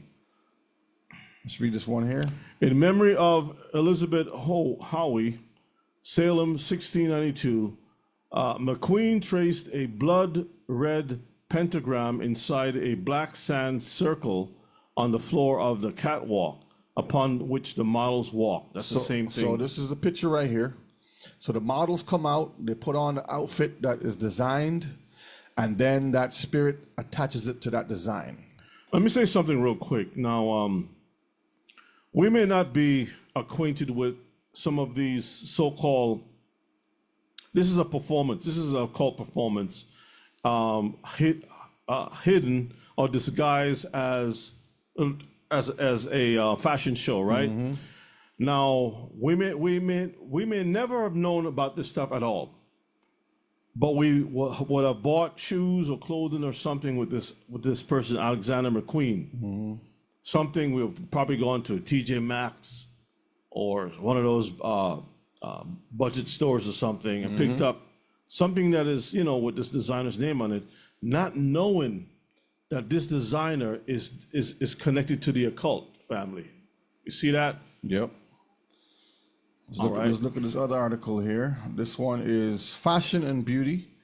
Why witchcraft and the occult is so hot right now. This is back in 2016. Look at it right here. From the Craft, it says, nevertheless, it seems that an ancient power is being harnessed to tackle the patriarchy in the form of witchcraft. That means fighting against the male order. Mm-hmm. By channeling such femme energy, women have been summoning the powers of the supernatural more than ever across the world of fashion, film, music, transforming it into one of the hottest trends right now. Let me read that part again. So they're all tied together. Women have been summoning the powers of the supernatural, that's the demon world, more than ever across the world of fashion, I say clothing, also the film and music. Some heavy rain out there.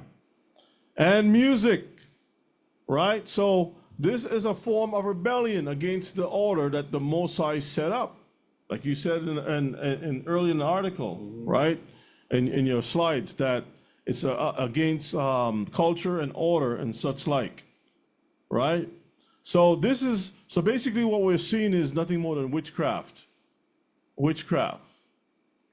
Look at the runway here now. On the runway, occult imagery and pagan references were rife on the SS-17 catwalks with Gucci. Wait a minute. Occult imagery with Gucci, Yep. Dior, and Preen by Thornton Bregazzi, all getting in on the act. So you see, these people go behind the scenes, and they are incorporating a lot of this mysticism right here that you see with tarot cards and occultic symbols, symbology, and they're putting it in the clothing without you even realizing it. Look at the demon coming out of this person's mouth. See that? See the demon coming out? Doorways. So you have to ask yourself this question. Do I own a Gucci bag? A Gucci perfume? Or Gucci stuff? Or one of those designer stuff? That's where you have to investigate. And I'll be honest with you. We don't really think about these things when we go shopping.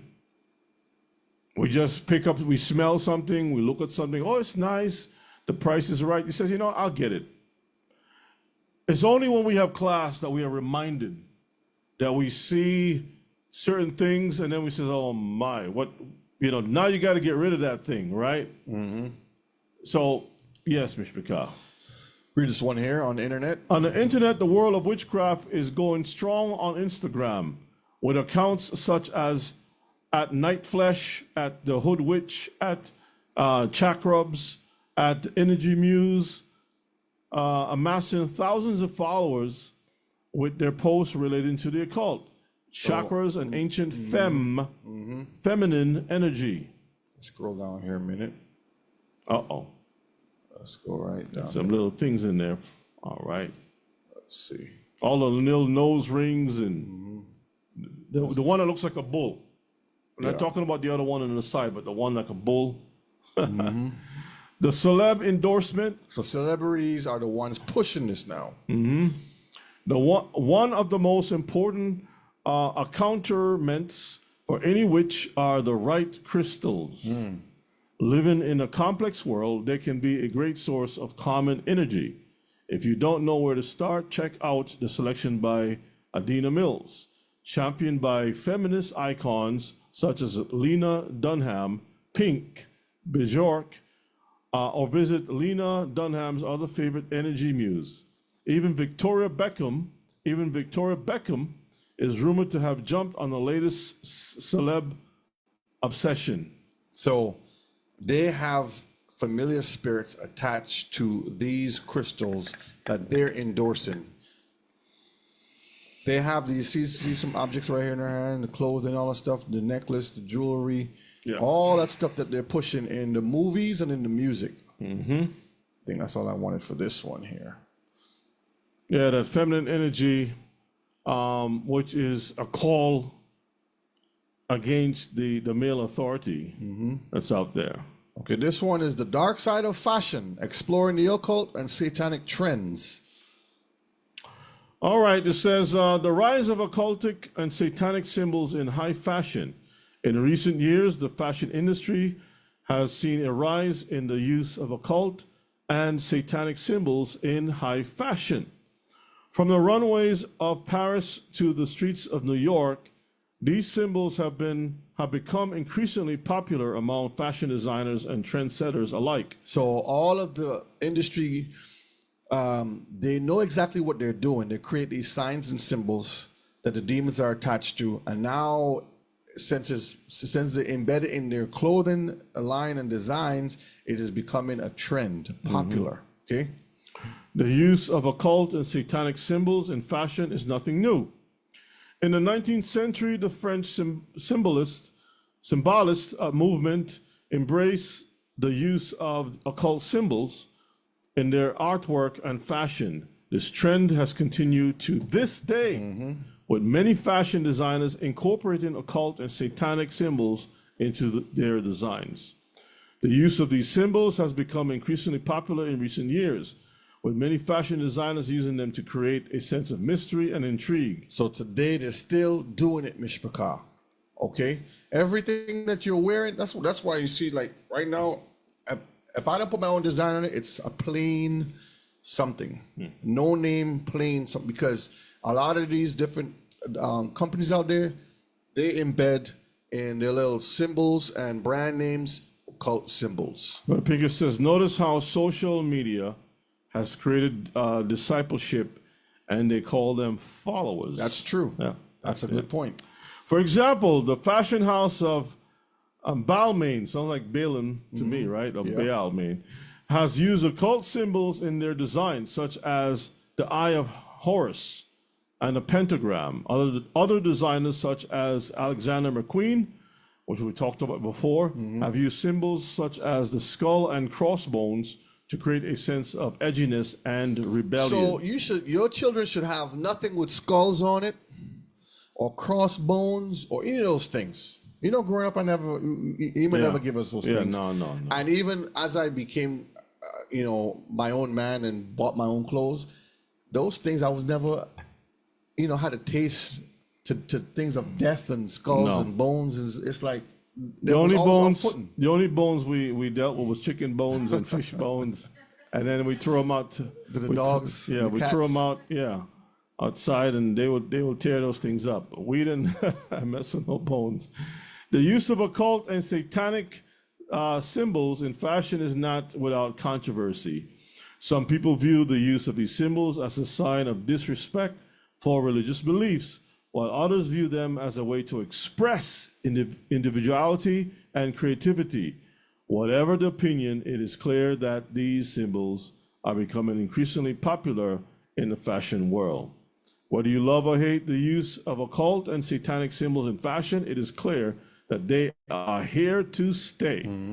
As fashion continues to evolve, it is likely that these symbols will become even more important in the years to come. Next segment is explore the dark side of fashion, how occult and satanic trends are influencing the industry. The fashion industry has been a place of experimentation and pushing boundaries. But in recent years, a darker side of fashion has emerged. Occult and satanic trends have been infiltrating the industry, from high-end designers to streetwear labels. Streetwear labels? The lower end. Sports, right? Sportwear. While some may find these trends controversial, they are undeniably influencing the fashion world. Now, a lot of these owners and the name brands, when you look at it, they're homosexuals. A lot of these men behind the scenes and women behind the scenes, they practice homosexuality. Yep. And then they push this within their clothes. That energy goes off to them. Read this one here. The influence of occult and satanic trends in fashion is not limited to the runway. So it starts there, but it ends up in your home. Go ahead.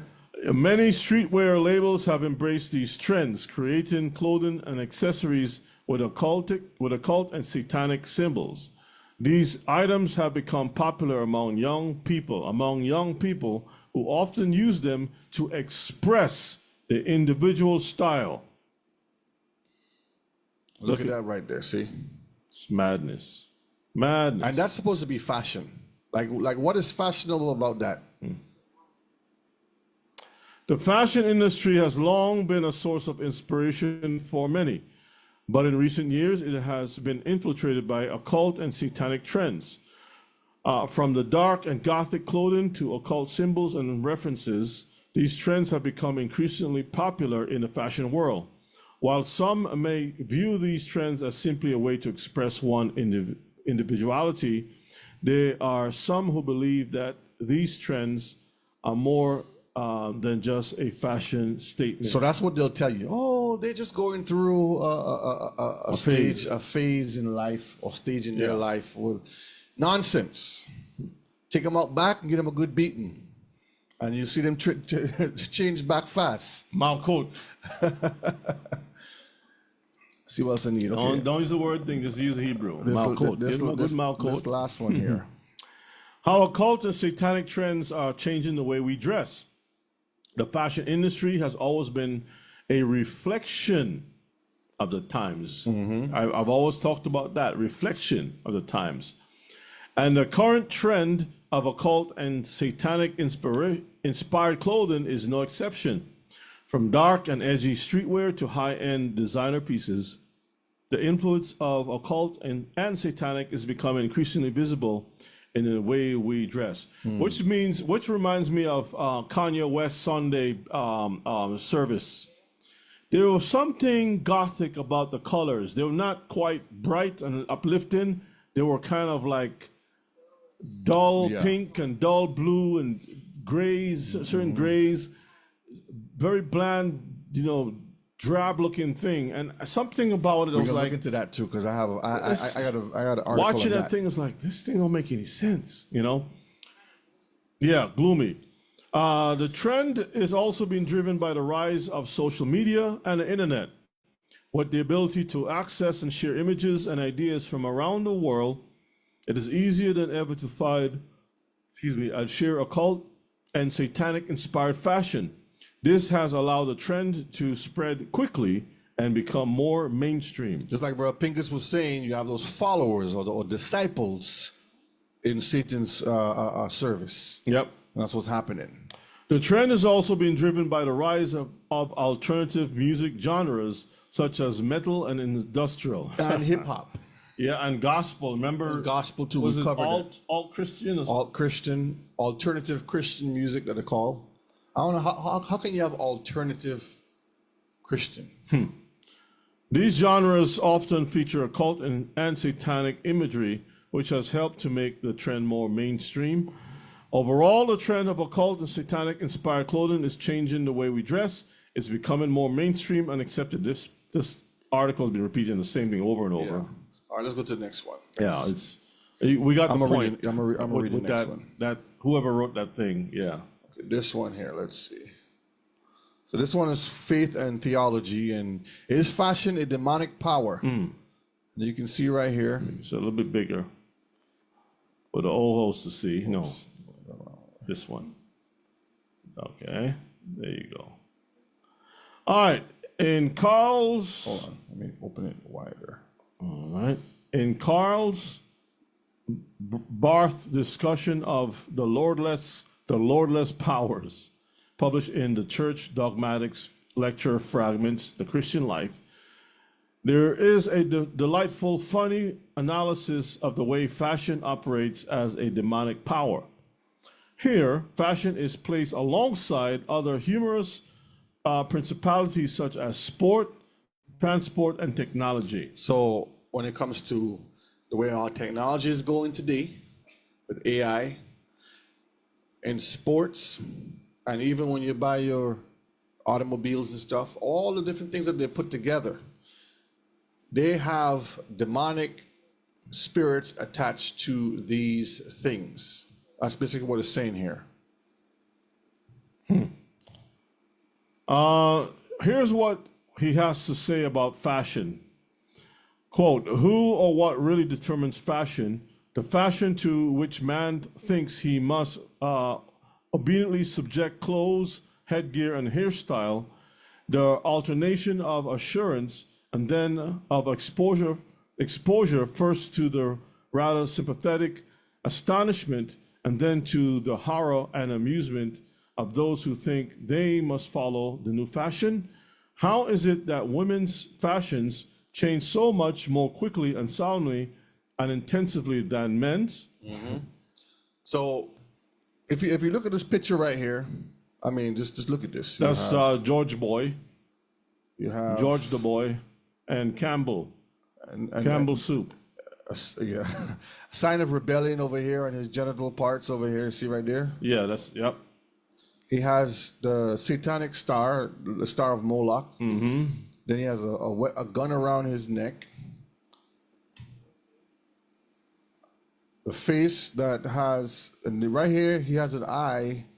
That's the rebellion eye. When you look at it, and I'll show you, matter of fact, let me show you a picture of the rebellion eye. So a lot of people may not know of this here. Let me pull up rebellion eye so you can see it.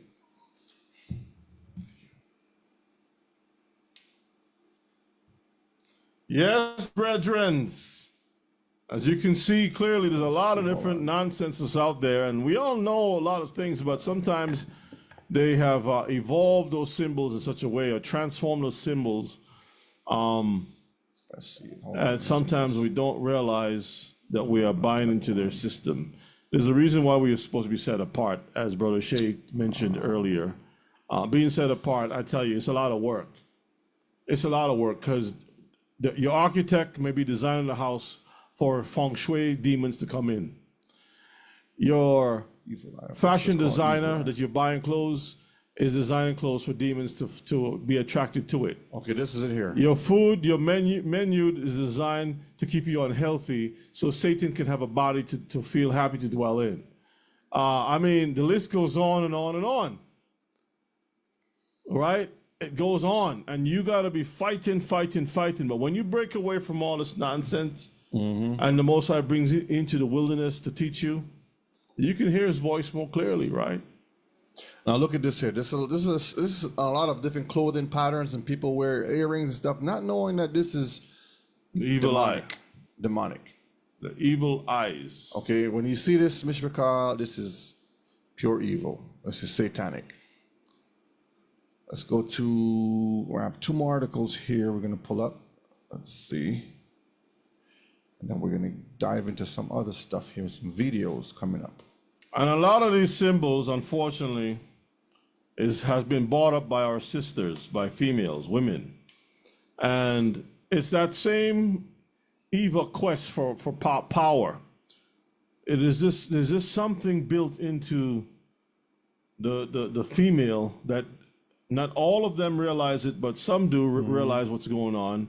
But most of them are acting out this thing that's been lodged into the mind, where they always have this quest or this thirst for power, energy, and you gravitate towards certain things, and you don't know what's going on, whether it's books or clothing or something to like, for example, right? You find that in the business world, a lot of women who are power movers and shakers, they cut their hair short.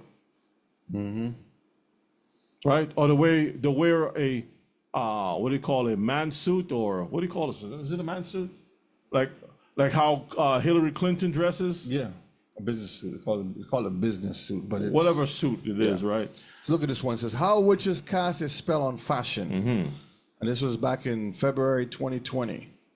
Let's read the highlighted parts. All right, the highlighted parts. Once declared an act of evil, those who practice witchcraft or displayed any sort of independence, sexuality, power, or aptitude to heal, Jump down. basically were persecuted, tortured, and hanged, right? Now the mystical and supernatural, the unexplainable, all the things that were considered dangerous and threatening have become so mainstream, witches have evolved from being depicted as ugly and villainous like the Wizard of Oz to cute Sabrina, the teenage witch, charming, practical magic, charmed, the chick, American Horror Story, Coven in pop culture. So they switched it and they went straight to deal with the younger generation coming up to make it look cool and attractive. Oh, it's cool to be a witch. It's cool to have these, dress this way or say this, these certain words. I want love, so I'm going to put this spell on someone. I'm going to do these things. So they make it attractive to the younger generation, the children. And so, of course, for designers whose sources for inspiration knows no bounds, this appeal of witchery, the summoning of spirits, the history of the disenfranchised, and the strength and rebellious nature of these women has been irresistible. So now that spirit that was once frowned upon is now accepted. And everybody wants to be a part of it. And now the cat is out the bag, like they say, right? This last part here.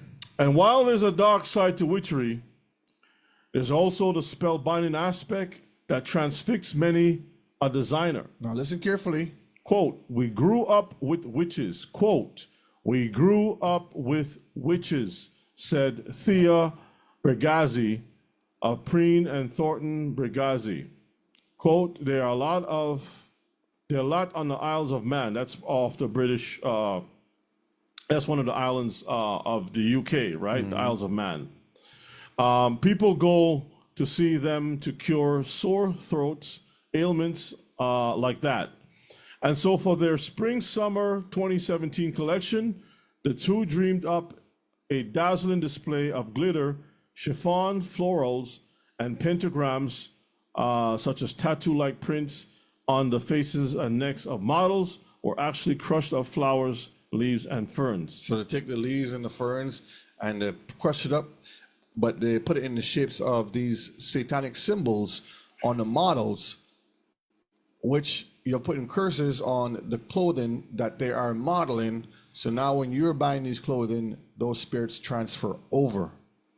So what's the case with LVMH? What's that company? Is that a demonic company too? Yeah, post it in the chat. I'd like to know. Dear. There were mystical diaphanous gowns. I hope I pronounced it correctly. Yeah, diaphanous. Diaphanous gowns embroidered with stars, moons, and bats.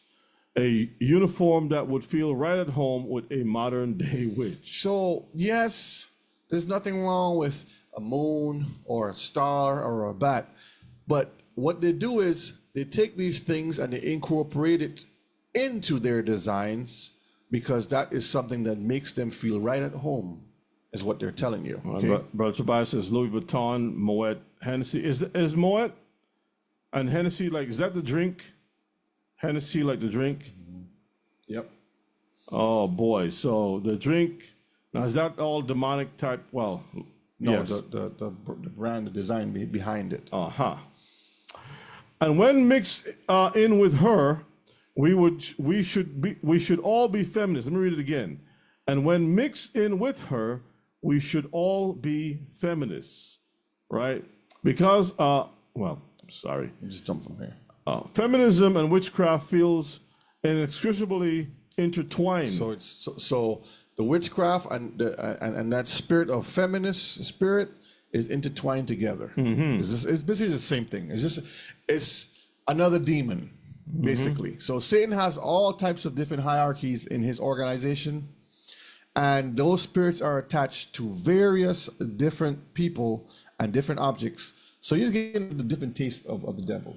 That's incredible when you see how bold these professionals are coming out and saying, listen, fashion, right, is under feminism and witchcraft are entwined with each other. That should really send alarm bells to our sisters who are claiming to be Israelite, but they want to be prophetess on YouTube. They want to get themselves in certain books. They want to start teaching. They want to start preaching. They want to start doing everything. And that's a spirit that follows them. They don't when we as men sound alarm, it is our duty to do those things. All right, sis, who believes that you can be all these things on YouTube. If you see me or Brother Shay or other men all of a sudden taking on the role of the females, what would you say about that? The things that the Most High said females should be doing, we are deciding to start doing that, practicing that. How would you feel about that? You're going to see right away that something isn't right. You'll be upset about that, and you will preach, you will talk about that.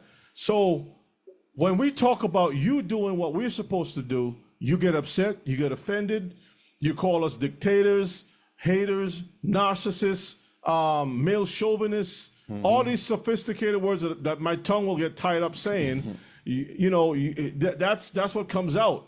And all we're trying to do is save. And you say that you don't love women. You don't love women, You probably had a problem with your mother. You probably had a problem with, no, my mother and I would get along fine. There's another one over here. Right? We don't have a problem. So these are the kinds of things that you should really stop and think about. Would the Most High be pleased? Would you be happy to see that Yeshua, who's a man, Moses, and all the prophets take on the role of a woman? Sit back and do what women supposed to do, and you doing everything that they were supposed to do. Would you feel happy about that? Okay, in this article right here. And I hope that when this video is posted on YouTube, that we get some good comments from those bold sisters who feel that they have the kahunas to act the role of a male. And then you can say, well, Deborah was such and such, and Judith was this and that, and all that. Well, and Miriam was such and such. You don't find them playing the role of a man. I've done classes on that before. Go check it out. Should a woman teach? Go check out those classes, and you will see. Because you can't hang your dreams on Paul's writings. Most of you all deal with Paul's writings, but the part where Paul says a woman should be silent and a woman should not teach, usurp authority over the man, and that the husband is a savior of the body, those things you don't talk about. You never hold any messages about that. What's that? Disobedience. Yeah, it's a rebellious spirit. So I love my sisters. You know, when you have the right spirit, you're the most beautiful creature the Most High has ever made.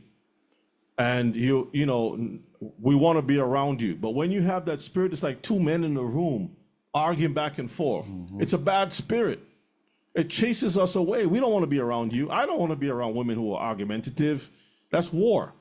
That's a man's spirit. Always got something to say. That's a man's spirit. Always want to teach and preach. And anyway, what you got there, brother? Okay, just look at this here now. This right here is the voodoo dolls and how witchcraft continues to cast its spell on artists' magical thinking. So we're not going to read this article. I'm just showing you how that they would put these spells on their creation and then put it into their so-called artwork. Scroll down, let's see. So into their clothing. The voodoo doll thing. So when you dig into it, it talks about the clothing, on how they can make their stuff advance more into the cologne and perfumes that they have. Let's see. Let's take a look at that. Scroll down. Let's see what we got there. Right. A witch trapped in a bottle. A witch trapped in a bottle. So they're trapping witches in a bottle. This is basically a spirit that they have in there. You open it, the smell comes out. You're touched. I'm gonna do a class on that. That is very interesting. Okay, even here. But you talk about the guy you was looking at that had the urn. Yes. This is body parts that's put in this silver charm heart here objects. So a lot of familiar stuff. Even with this, what's that? With the Darwinism, that the sign with the human body you have. But this one is the astrology. Each part of the, like Gemini and all that stuff, connects to different parts of the body. Yeah. Okay, let me go to the Scorpio is in the loins, and the Ram is in the loins too. Let's look at this. Okay, that's why a lot of brothers says, "I'm a Scorpio." What do you expect? Scorpio. All right, bro. Okay, this is a very interesting article here, Mishpachar. This one right here: role of clothing in spiritual expression. Okay. Now, I didn't highlight anything here because there's a lot of stuff. We're just going to pinpoint it. So you see this right here. This is, she has a third eye up here. Unlocking your inner self through the clothes you wear. You can read the first part here. For some, the act of getting dressed is a mindless routine. Each article of clothing grabbed from a hanger merely something to cover the body. However, I've discovered that clothing can be so much more than a functional necessity. It can be a profound tool for spiritual expression, a path to unlocking your inner self. Now, this brings me to when you go out and you meet people, right? People that you meet when you're walking down the street. the people that you meet. So anyway, when you when you go out and you meet certain people, you don't know that the clothing that they're wearing is to unlock that spiritual inner self. When some of us who are ignorantly mimicking these people, so you see someone wearing a piece of clothing, the way they dress, like, I like that thing. And you put those clothes on, you don't realize sometimes you may be ignorantly attracting or setting yourself up to be possessed or controlled by certain spirit. This is one of the reasons why even Jacob told the wives to take those things off of them and get rid of those things. Those garments were attached to demons and such like. Remember he was talking about Kanye West's colors and stuff Yeah. he picked? We'll see. This touches a whole lot of stuff here. Stuff from here. What do you want me to read? From Consider? Oh, considered for a moment the clothes you wear every day. You can just highlight it too. Dragon. Yeah, sometimes they don't want to. Okay, that's okay. There you go. The choice of every piece, every color, like we talked about with Kanye, every texture is a message you send to the world. But have you ever considered that it might also be a message to your deeper inner self? That spirit that's attached to you. That's what the person is saying. Yep. When you dress with intention, your clothes can become an extension of your spirit. Your spirit, huh? The conscious selection of fabrics, colors, design that resonate with you can help cultivate a more authentic expression of your core being. It's a personal journey towards recognizing and honoring your inner truth. Now, when I was growing up, I used to watch those fashion shows and stuff, right? And I would shake my head. Are they real? Are these people expecting people? They're supposed to be fashion designers. Do you think a person will walk down the street dressing like that? Nope. But when you really look into it, these designers are not just putting things together, just like an experiment. It's an inspirational thing that they're doing. Many of these designers are very intelligent people. Yes. Very intelligent people. With that Baphomet spirit on him, that male-female Baphomet spirit on them. Let's continue. Contrary to the mainstream idea that your clothes are mere aesthetic expressions, I believe that they play a momentous role in your spiritual journey. They mirror your inner reality, your beliefs, values, and your personality. And once you understand this connection, your clothing becomes a powerful medium. A powerful medium. So Keep that in mind. So when you put these clothes on, Mishpaka, that demon is coming into you, and now you are being a vessel of dishonor. And you're channeling that power, and now you're becoming that spirit. That's right. That's right. Still, Christina, that is right. Channeling. Powerful medium to tap into your spiritual essence. To unlock your inner self through your clothing, it's essential to move beyond surface level adornment. Instead, it requires the embrace of every cloth as a sacred mantle. Now, we talked about the priests having their sacred garment set apart, right? Yep. Elijah had a set apart garment and things of that nature, right? An extension of your spirit. You start by asking yourself the essential question, do my clothes truly reflect who I am? That's what it is. Now, when you wear orange or you wear your pants sagging, what message are you reflecting? What are you sending? I remember I could not leave the house without a belt. That's right. You got to make sure you Dress strap it up properly. You couldn't leave the house with your shoes untied. Otherwise, you face the wrath of the parents. Ema come down. Now, when you go to school and you got your belt, like some of those children got their shirt out of their pants and the belt unlocked, and and walk in to go to the classroom, the teacher be like, or the hall monitor like, fix your clothes. fix your clothes. And those hall monitors used to look mean too.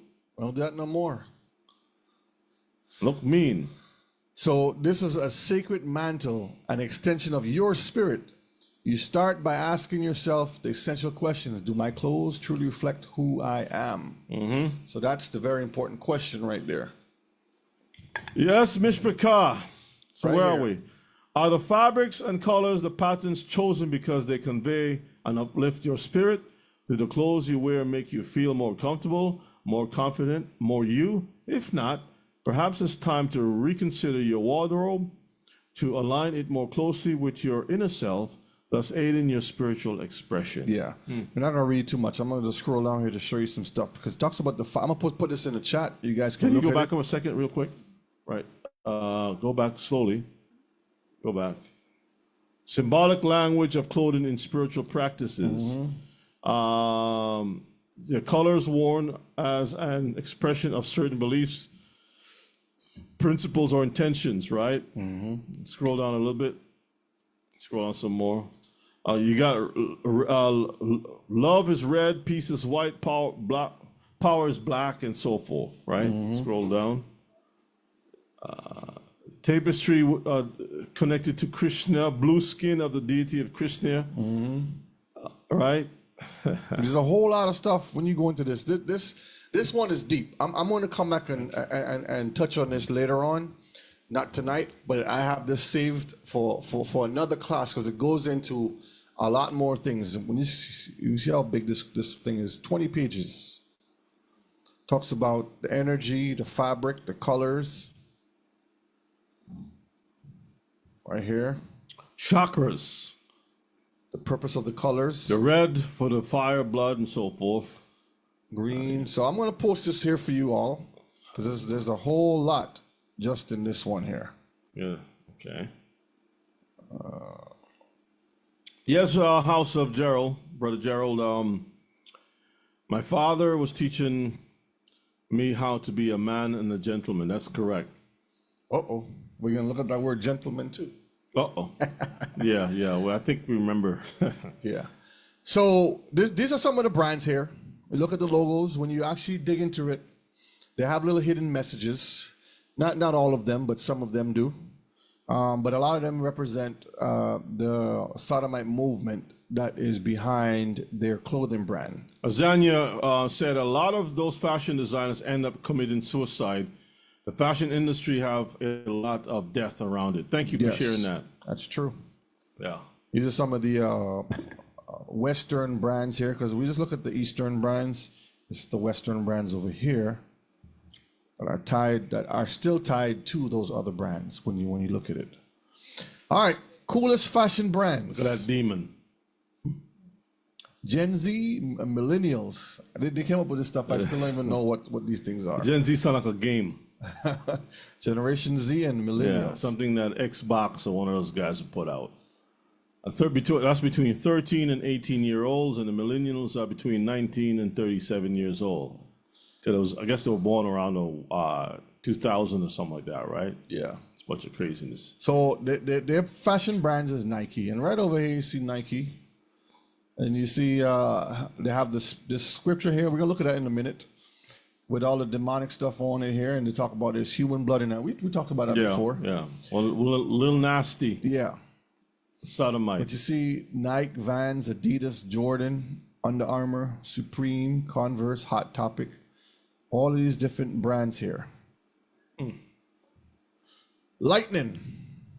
The book of Luke, chapter 10 and 18, and he said unto them, I beheld Satan as lightning fall from heaven. Now, you ever wonder why they have all these lightning bolts on a lot of these different clothing brands and outfits?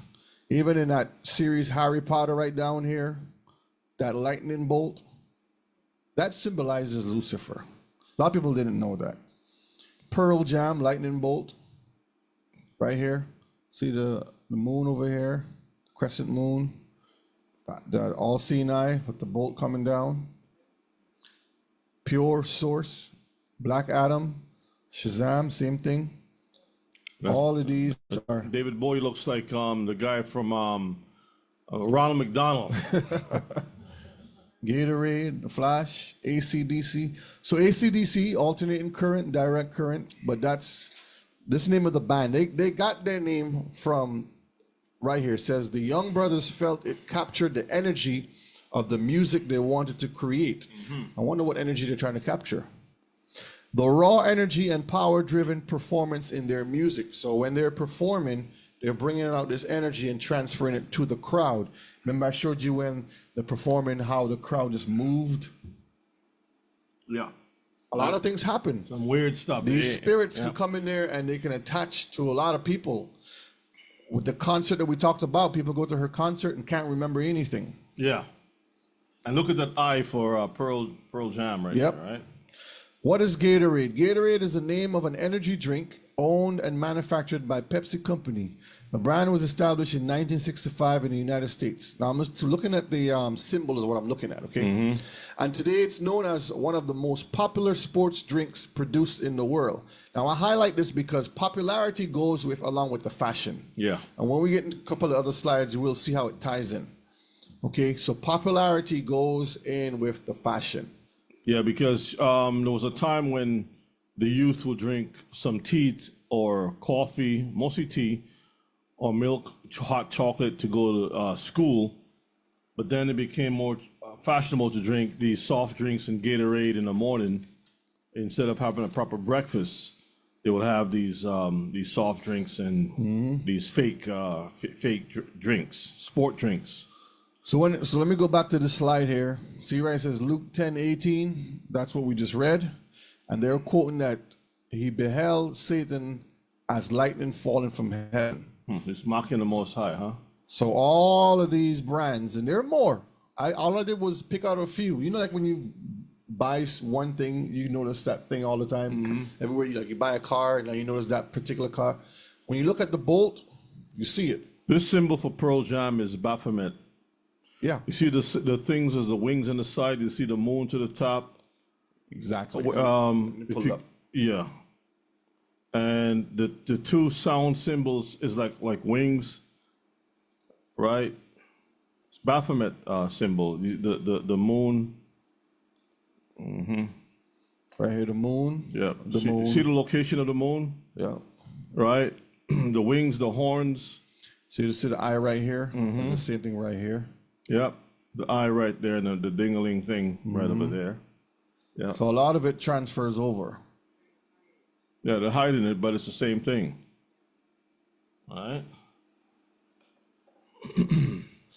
Remember, from music to movies, foods, perfumes, and clothing, the devil is hard at work to corrupt obedient Israelites into sin and abomination. However, the Most High is keeping us informed from the crafty creation of these evil heathens. Now, read Psalms 83 and 8. They have taken crafty counsel against your people and consulted against your hidden ones. So this guy right here, he's the one who created this brand right here. Versace. Now, this is what they see. They, which is this guy, have created crafty. This is the craftiness that they put into this right here. Read that.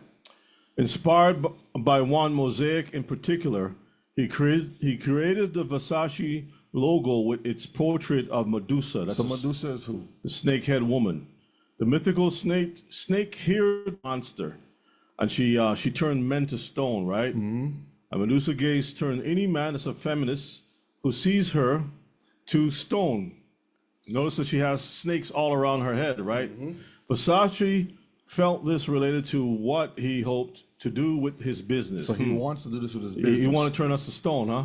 He want to use the feminine power.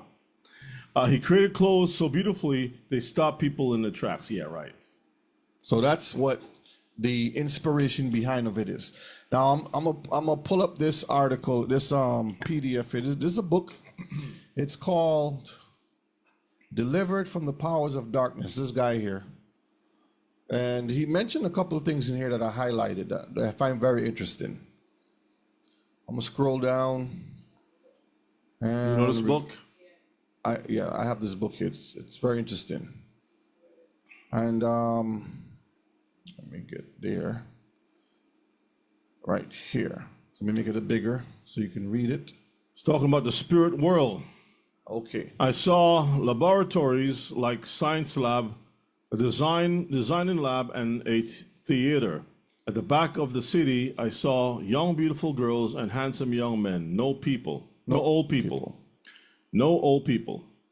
She took me to places like the dock room, drying room, and packing room, She then took me to a main factory and warehouse, and then came to her private mansion. So when you read the story here, he's explaining that how he was under this witch Influence. and he was in training before he changed his life and came out. Oh, so he's okay. telling his story of what was going on in there. Okay.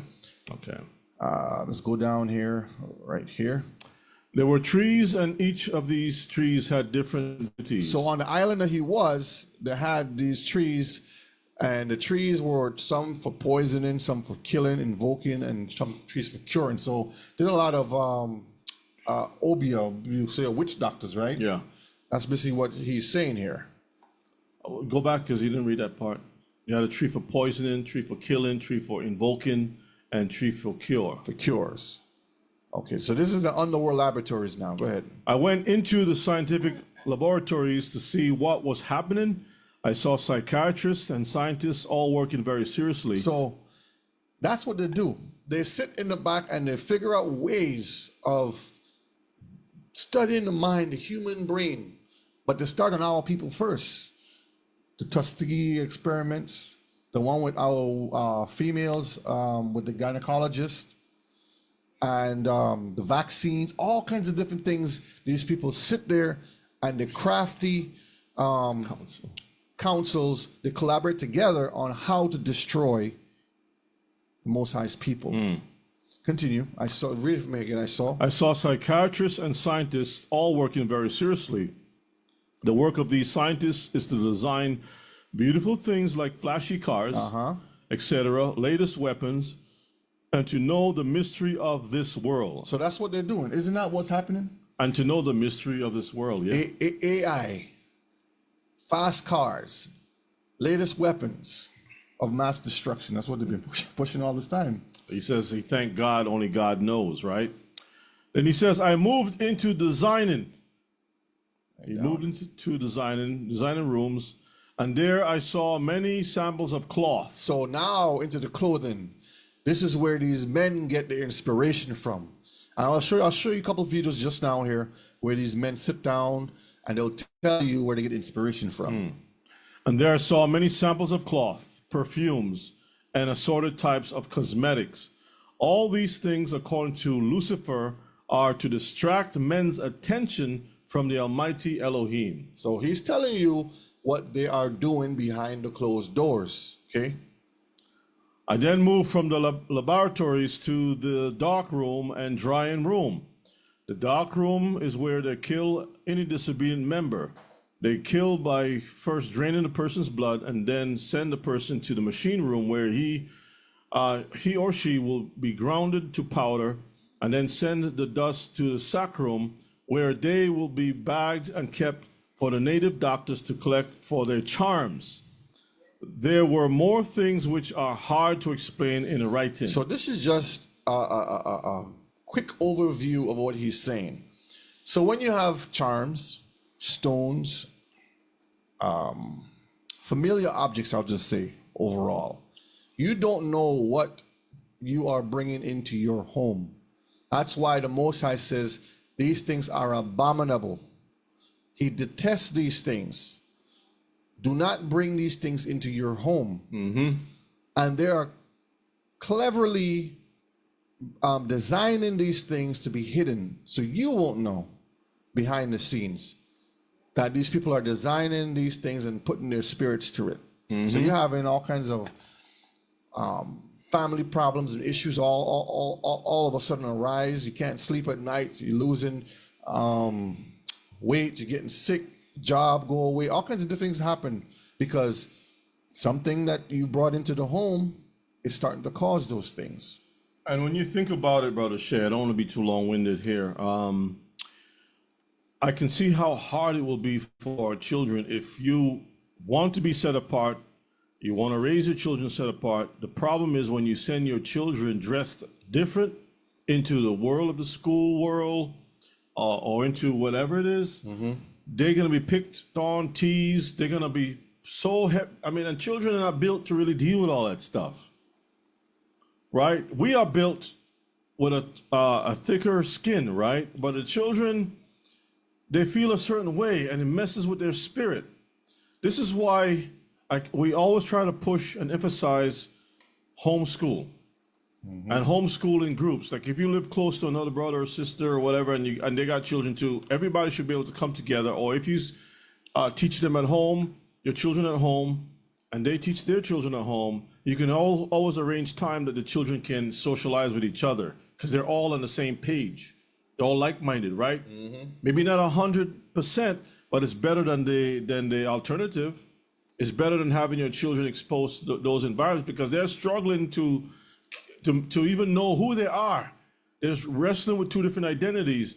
It's like 1,000 to 1. The classroom comprises of how many children? About 30? Between About 20 and 30, 25? yeah. I would say 20. Let's use a low number of 20, right? And one of those is your child. That's 19 to 1. Who has to fight every single day for 1 year, almost a year, to resist being bullied, looked upon. Even a teacher will treat your child weird. Do you want your child to go through all of that? I mean, so when we look at all that's out there with this fashion, the music, and so forth, we have to really stop and think, because now many people in Hollywood has come out and saying that how they've been inspired by Satan, by Satan in the fashion, the music, food, you name it. They're all inspired by the devil. And if that be the case, your child is in that amongst wolves, Because a little lamb among wolves. Like you mentioned, the devil took Yeshua up and says, all of these things I will give you. Your little boy is everything. going to the bathroom to use the bathroom, and other boys want to see what's going on there.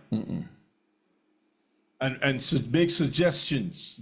Sometimes they find these little children in bathrooms testing out certain things. And you don't even know about these things. Oh, you want to see a video? Or you want to do this? Let's try this and that and the other thing. Yep. Little girls. Now, when you think you're raising virgin daughters, at 5 years old, they're ready to expose to stuff. Brothers and sisters, this is not just a class about demons.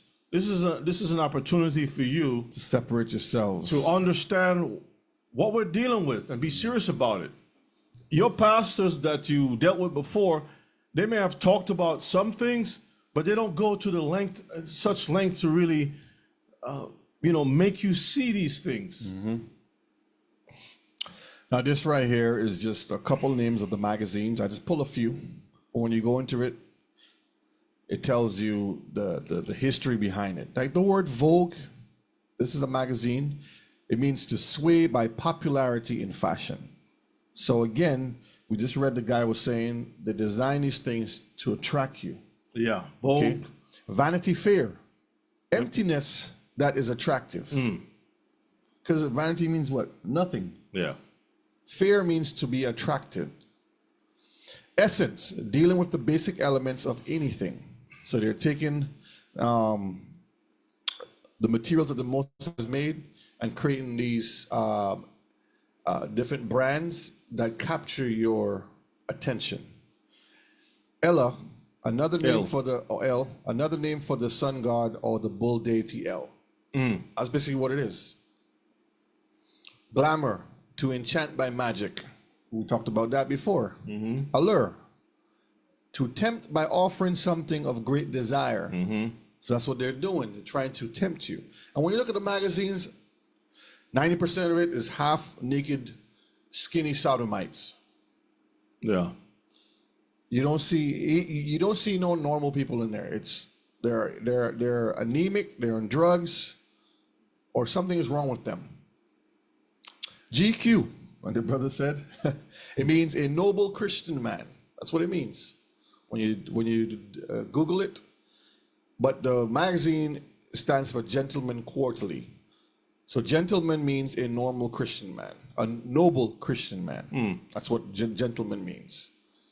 And it actually goes deeper into the way or practice of the patriarchs of Rome and Greek culture. That's what when you look into it, that's what it's talking about. Bazaar, to buy or sell or to traffic.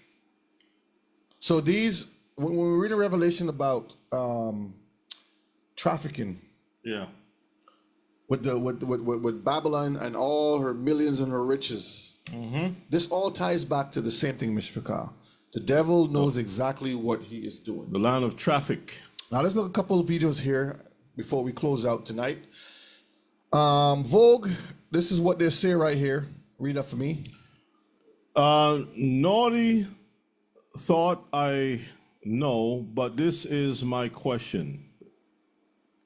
How long should the spirit of a designer be kept alive? So in this article from Vogue, this is the article right here. I just highlighted this piece here. The designer is saying they want to capture the old spirit and bring it into the clothing. So she's asking, how long should the spirit of a designer be kept alive? Like you want to keep their clothing line going. When should it be put to rest? And how can today's living, breathing designers who step into all the storied houses of the world be expected to get along with their former inhabitants? So these designer houses are nothing but the houses of the devil, basically. That's just in a nutshell. Now let's look at these videos here. Fair use. Let's see which one this is. Yeah, brethren, while he's getting that together. This is a commercial by Louis Vuitton. Vuitton.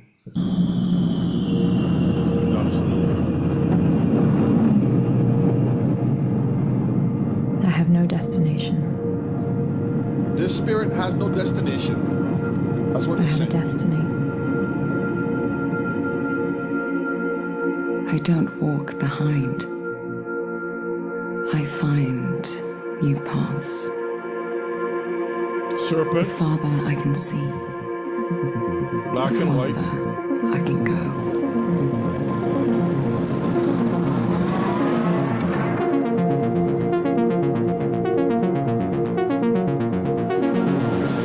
The horizon is always moving, changing. The horizon is always moving and changing. Put the subtitles on.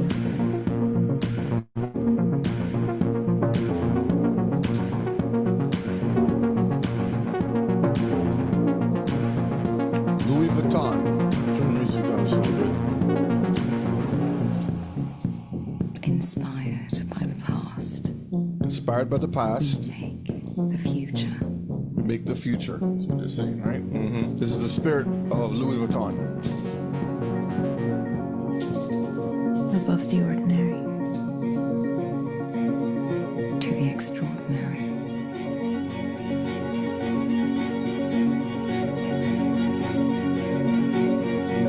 Wandering spirits, huh? Now look how to push the sodomite agenda and the feminist spirit together.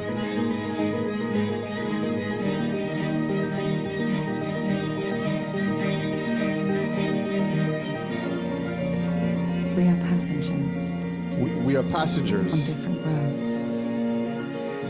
on different on the same roads. journey. The spirit of travel. Yeah, right. Louis Vuitton. So all of that just to say that this is a spirit from Louis Vuitton. And who's watching the bags? Anybody's watching the bags?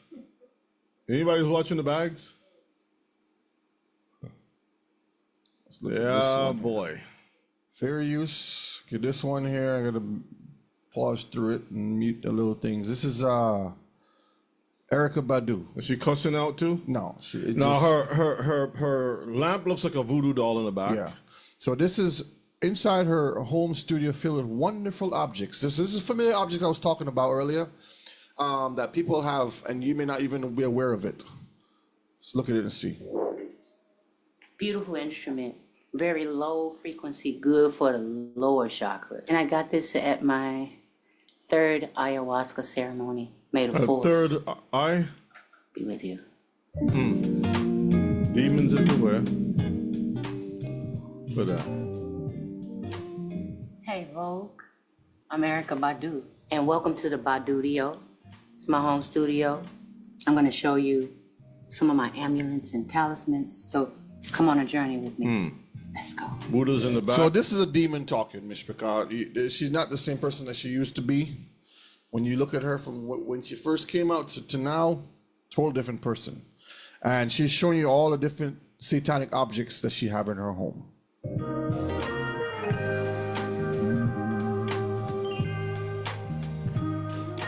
I've been in the Badudio for almost a year. Our house is around the corner, and I decided to move the studio out of the family house to at least give us some, like sacred space. Of course, it's full of music.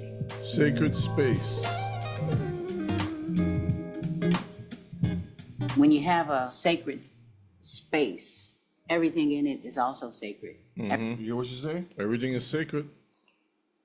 So when they design stuff in their so-called sacred space, and they sell that in the stores, what are you getting, Mishpaka? Everything you do in it is also sacred. The whole house is an altar, paying homage to creativity and my blessings and gifts. And one of the most sacred things in my space is this Rhodes 73, given to me by one of my very good friends, Vince. It's a beautiful sound. Some sounds I didn't want to play because you're hitting certain notes. But you said the whole house is an altar. Yeah. It's pop on by itself. I am almost sure that it's haunted. It's haunted, huh? I've written some hauntingly crazy songs on it. I'm okay. See, so she's telling you, she's written some what? Hauntedly sounds. And it's put into her music, not only her music, but other people's music, because she writes music for other people too. Yeah. I didn't go in deep. When we did the music thing last Friday night, I didn't even include her. But when you look at a lot of these artists, R&B, soul, hip-hop, a lot of stuff, these are witches. And they write songs and they put their chants and stuff in the background, and then you're vibing to it, not realizing that you're influencing and encouraging those spirits to come into your home. Keyboard player, but when I play this one, Liberace. Liberace's a sodomite. See the same Hennessy right there? See all the little pills and the Wicca stuff to the side. A lot of Wicca stuff. Okay, I got some more stuff to show you. Demonic skulls. Come on. I have singing bowls that I use, and they're good singing for bowls. meditation. A lot of our people are getting into the stupid singing bowl stuff. Yeah, you talked about him before. Yeah, yaki. Mishpaka, if you ever see people that have this thing, take it and pitch it outside. Yaki. Run it over with the car. Get a baseball bat and you release your aggression on it. Okay? Burn it. Bible says to burn those things. You don't want to hear none of these sounds that come out from it. Firebomb. And stress and those. So all I do is just mute it because I don't want to hear these little pings and pongs, because that is wakening up things. She keeps that one like a purse. She keeps it like a purse. Check it out. The name of his brand is Please Look at My Ass. And it has this little. Hit the little sounds. And then you put that into your home, and then you're like, oh, can't sleep at night now. Hello, and welcome to the Badudio bedroom. I don't like a lot of things in the place, but there are a few things that I have to have. She have to have these few things. One. Look at those things on her bell. feet. Certain bells for certain noises, okay? And some sisters dress up like that As soon as I too. wake up in the morning, I put these on. I love things that make music, especially when you walk or dance. And I can also use them when I'm recording. Some sisters The dress up second like thing that I that. have When to she's have recording. in my room is a sauna. In this case, an infrared sauna. Infrared light on the light spectrum is very healing to the cells. It's like a vampire, My right? self-care regimen is very important to me, and I really enjoy The only lights I want to have sweating healing is the light of the and Torah. bathing and showering and And the those sunlight the types of Most High things gave you. that give attention to the biggest organ on the body, the skin. But I'm gonna take you like this. Let's mute that thing. We want to hear this foolishness.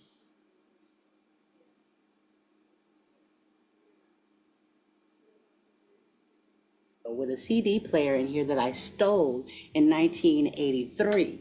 I don't steal anymore. If you see this light on, that means don't bother me. I'm in the infrared sauna, meditating. She's And meditating. that keeps me off your ass. Trust me.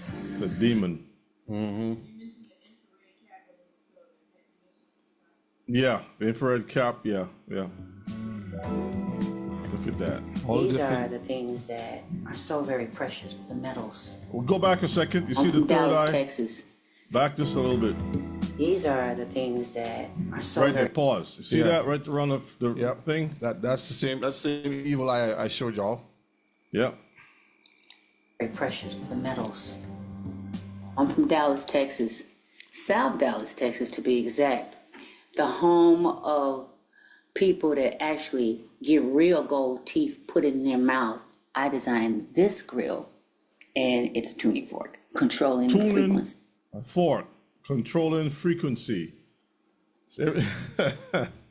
All right. Hope you're paying attention, Miss Picard. See of the environment, you know what I'm saying? That's the one that This wrote grill flavor is Tyrone, made of huh? My favorite stone, Called Tyrone.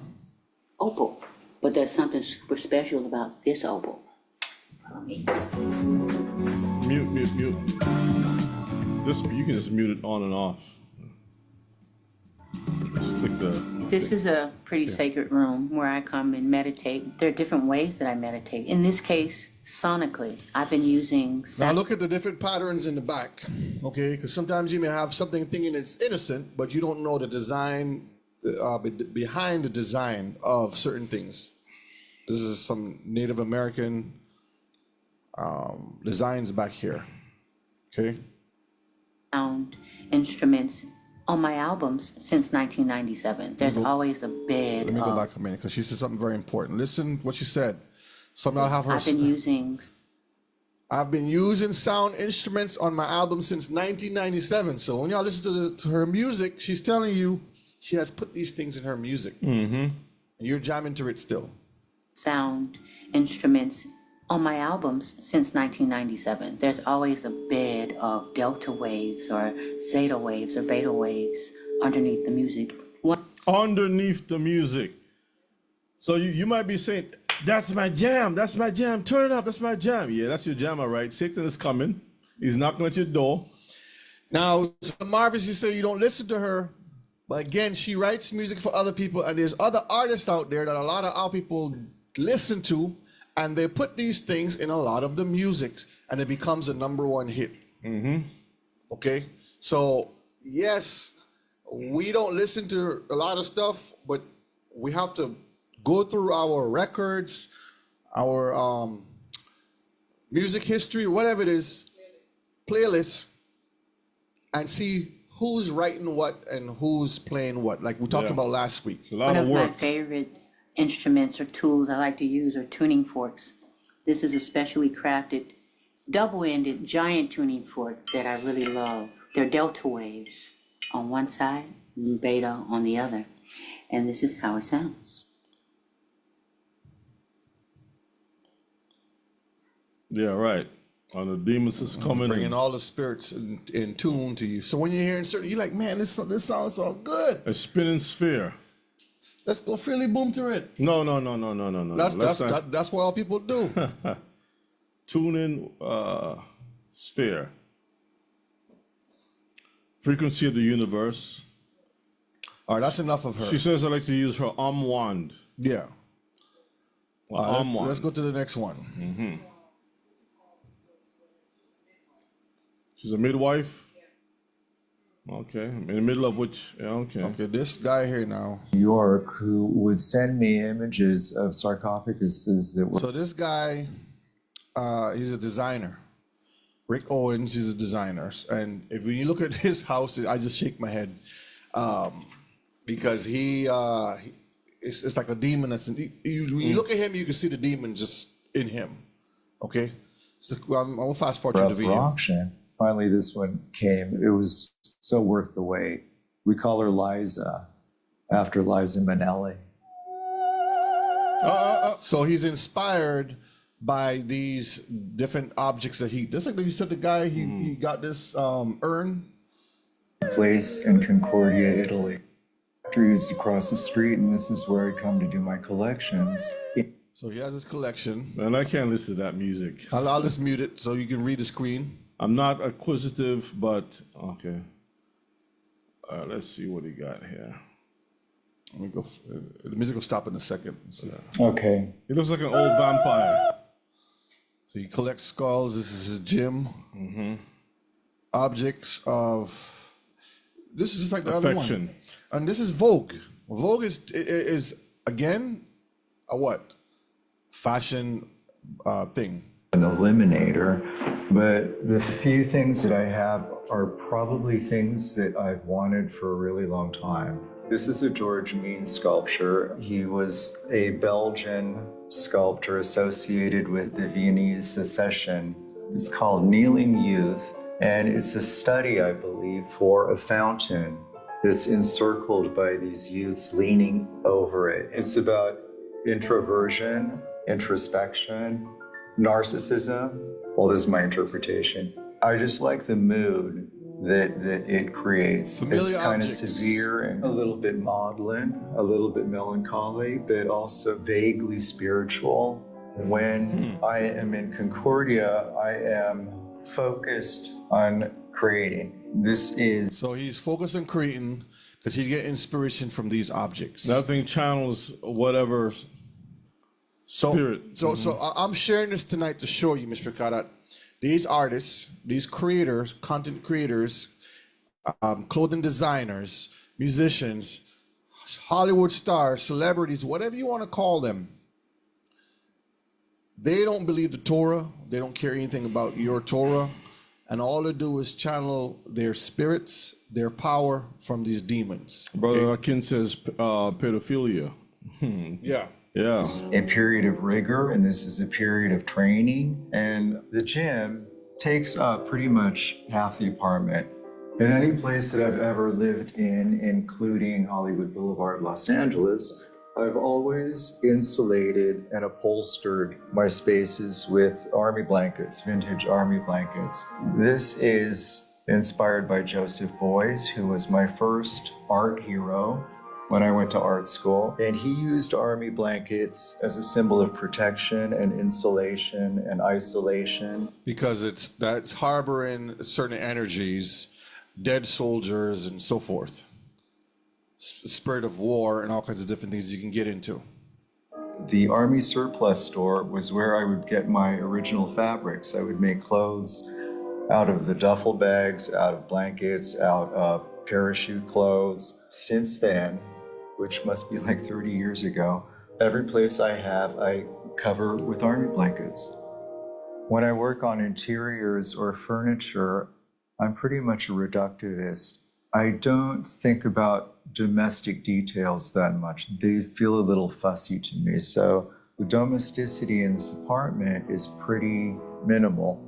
Look, this is his closet. Look at his clothes. That's my Black. closet. I don't have very many clothes. That's a little stack of t-shirts, a little stack of shorts for here, for the factory, for every day. Remember and that's the pretty much thing says it. black I was always the kind of like sticking power. to a decision. So when I pick an outfit, I'll pretty much stick to it for a couple of years. My clothing choices have evolved from Hollywood Boulevard. It's always been some kind of shorts, and it just gradually changes over the years. Every collection, I just That's the demon talking. have 20 more shorts made, and I just have little stacks of them everywhere. No, Listen, I stop for a want second. Notice he says he have his stuff made. The question is, what are we doing? All right, what are we doing? Now listen to this part here now. And he's a designer. Yes. And Vogue is it's an international magazine, and you can see that this guy have enough sense not to have a large closet. We as Israelite, we want the biggest closet we can find and pack it. 1,000 shoes. We want to build a house like a shrine Yeah. for every shoe. You got 2 feet. You have 2 feet and 1,000 shoes.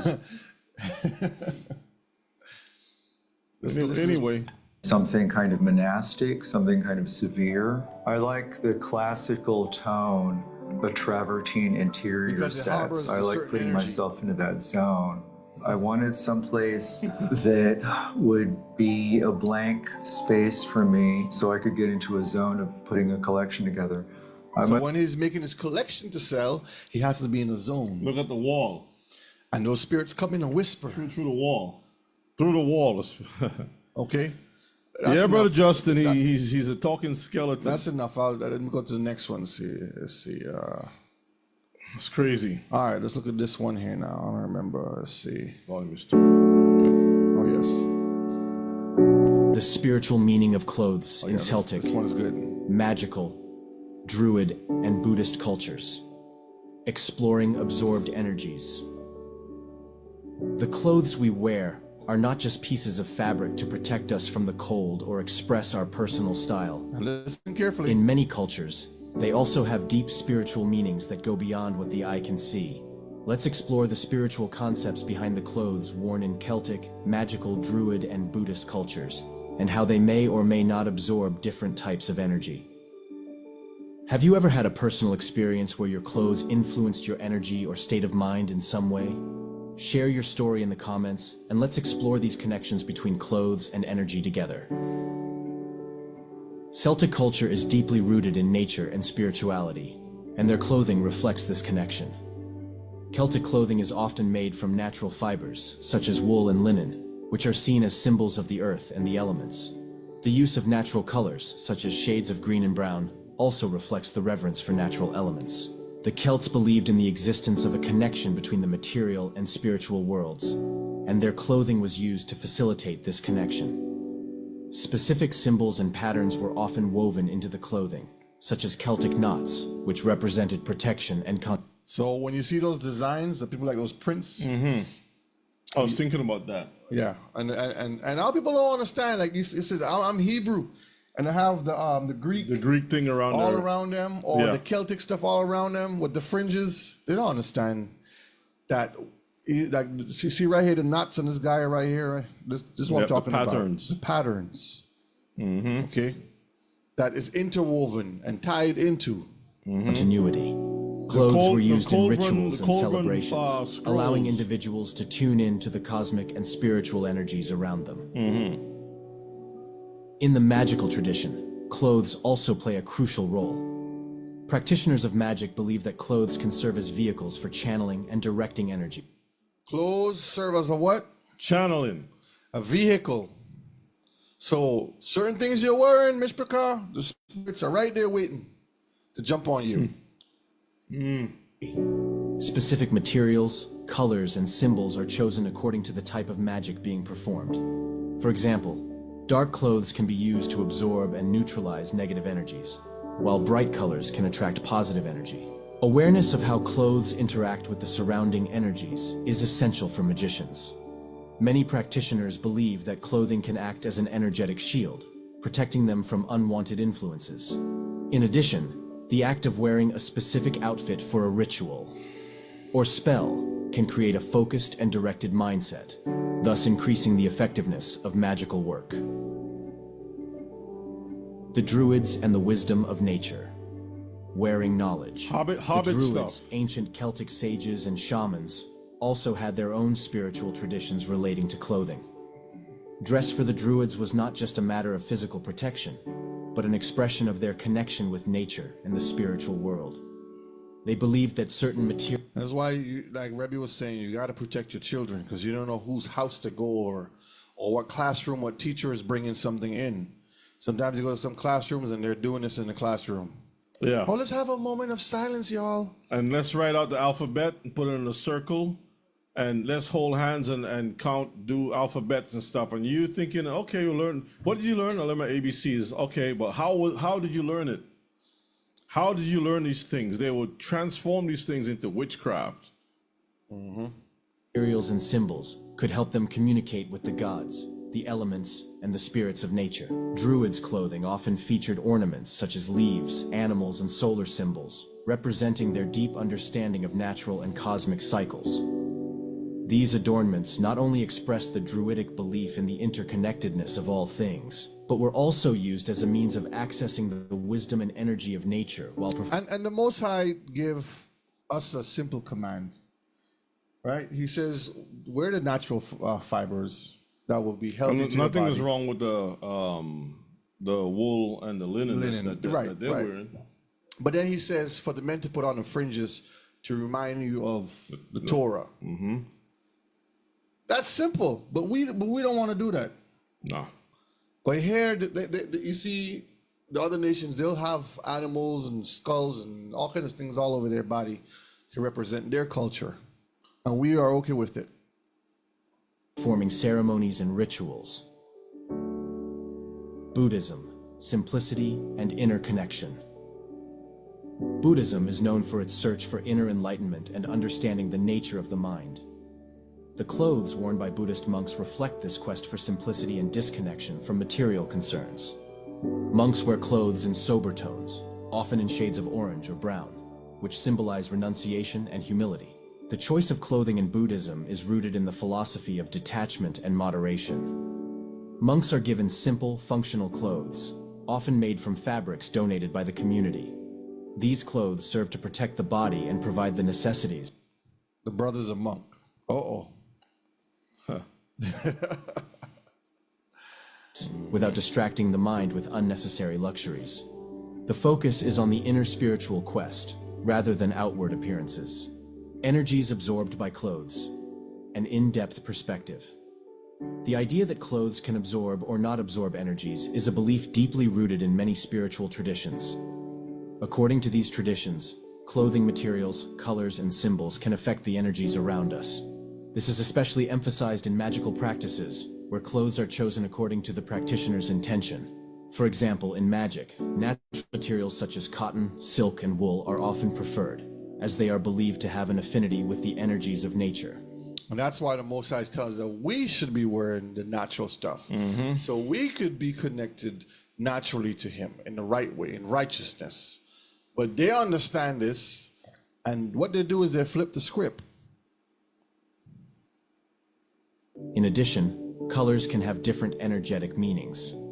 Dark colors, such as black, are associated with absorbing negative energy, while light colors, such as white, are seen as purifying and protective. The energy absorbed by clothes can also depend on the intention with which they are worn. In many spiritual practices, wearing specific clothes for rituals or meditations helps to create a mental and emotional state that makes it easier to tune in to the desired energies. So when you look at certain designs on certain artists and stuff, they're tuning in to their spirit. What they call it, spirit guide. They call their alter ego. They call all these different terms. It's just another demon, and the word for demon that they're tuning into. This suggests that the act of wearing clothes can be a way of anchoring intentions and directing energy according to the specific tradition or practice. Therefore, clothes can not only protect us from the cold, but also connect us with the subtle forces that shape our spiritual journey. Have you ever had a personal experience where your Oh, that's good enough there. All right, we have one more slide, and this last slide here, Mr. McKay, is just to show you that clothes play a part in everything. Genesis 38:14, Baruch 4:20, Micah 2:8, and 2 Kings 25:29. And I'm just showing you the different outfits that clothing have different purposes. Go ahead. Genesis 38:14, and she put her widow's garments off from her and covered her with a veil and wrapped herself and sat in an open place, which is by the way of Timnath. For she saw that Shelah was grown, and she was not given unto him to wife. So I'm just showing you that clothing plays a very important part. She's taking off a widow's garment. So you also have a widow's garment. That's right. Their clothes is designed specifically just for the widows, ones that don't have a husband or lost their husband. Baruch 4:20, I have put off the clothing of peace and put upon me the sackcloth of my prayer. I will cry unto the everlasting in my days. So I could look at this in many ways. The clothing of peace, that means there's clothing of war. But he's putting on sackcloth because he's going to go into crying and mourning. So that means there's also clothing that you can put on when you're happy. So these are things to think about. Micah 2:8. It reads, even of late my people is risen up as an enemy. You pull off the robe with the garment from them that pass by securely as men averse from war. So you got the war garments, right? The war garments. Read the next one. 2 Kings 25 and 29, and changed his prison garments, and he did eat bread continually before him all the days of his life. So even prison garments. Yeah, even in the Bible, it has the orange. Well, not orange, but something black like and the white orange. or something. Now I want to pull up two things just to share. Let me come over here. Okay, let's pull It's this crazy, brothers and sisters. You can see how the world is operating. Matthew chapter This 4. is from Brother Mike. The whole world is operated by Satan, huh? Shalom, Brother Mike. Hope you're doing well. Shalom, shalom. He sent this over here to see the word obey. Yeah, obey, huh? How it's hidden and how they're standing. Yeah, when you look at it, when I looked at this why. one here, for some reason, I didn't catch it, this one, but my eyes was kind of like something is interesting about this. But as you scroll down, you can see, yeah, definitely it is obey. From a distance, up close, it doesn't quite look that way, but from a distance, you can see it. All right, let me pull one more thing up Yeah. here. And it's all in black, huh? Yep, Brother Tobias wanted me to share. Let me see. Let me pull it up here so I can find it. Yeah, a lot of these entertainers and people of that nature they have been given directives to keep things secret for a time. And as Satan is making his entry into the world known, he's allowing people to say things freely and such like. And many of us grow up listening to certain people or hearing those things in the airwaves and not realizing that it's leading us into Trying to find that one picture. I don't see the picture. it's leading us into witchcraft. It's leading us into witchcraft. Here's the picture right here. This is a witch that Usher is standing with. So Imagine that, huh? An old witch. And he's kissing her on the forehead Yeah. too. And isn't that Levert on the side over there? Is that Levert?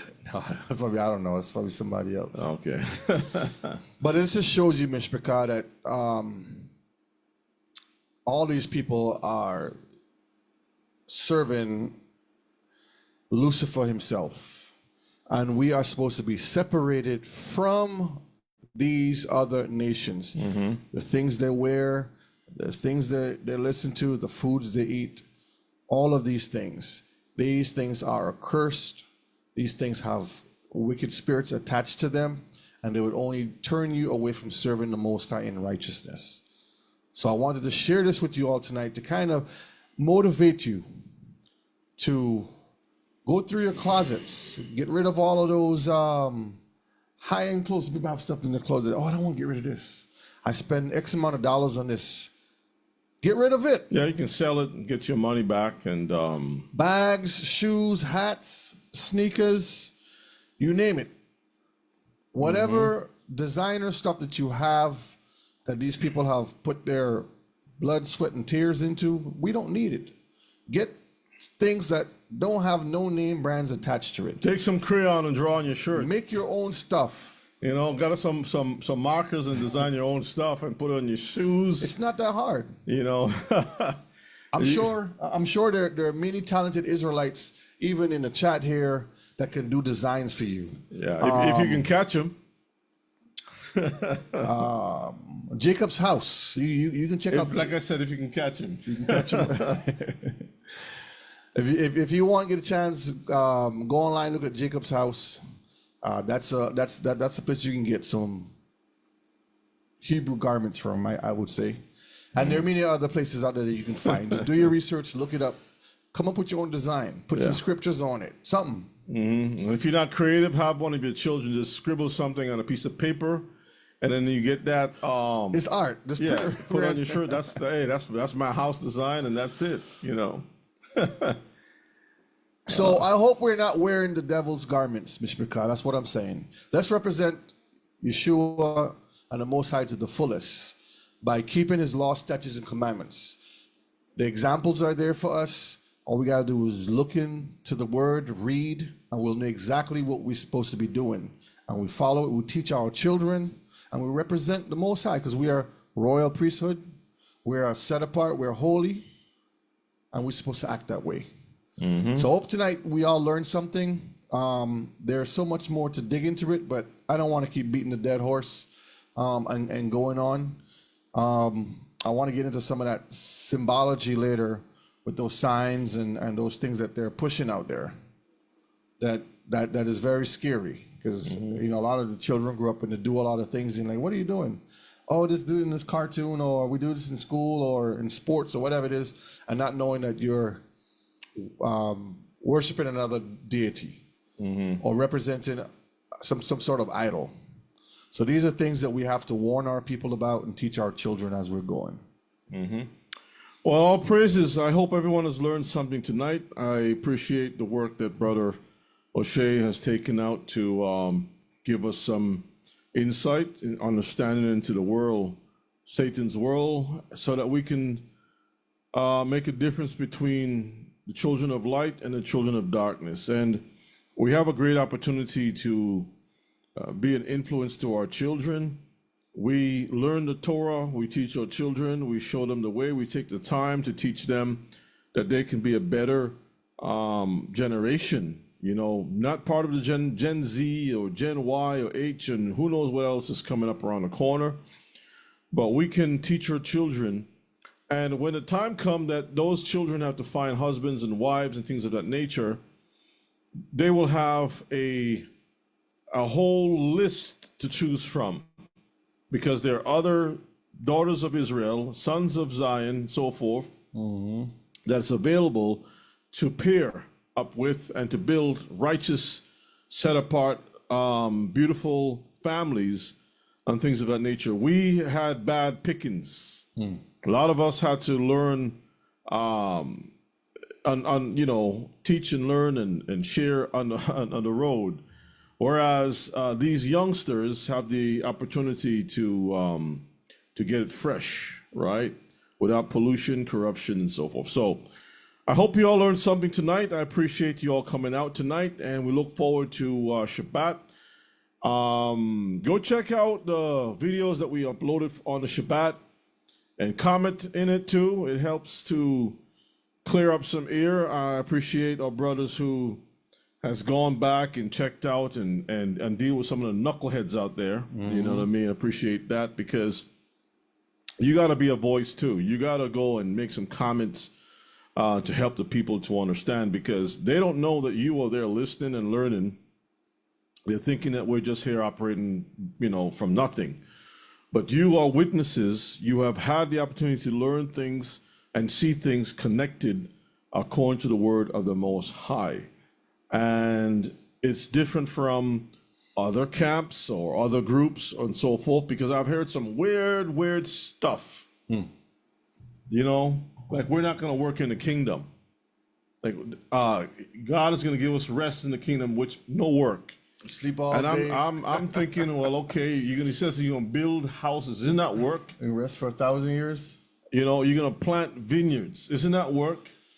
I mean, Yeah. even when the Most High destroys the nations, he don't get the nations to clean up the bones. He says, I'm going to employ from the children of Israel to go and bury bones for, what is it, 6 months or something like that? 7 months. So I don't understand what some of these Israelites are talking about.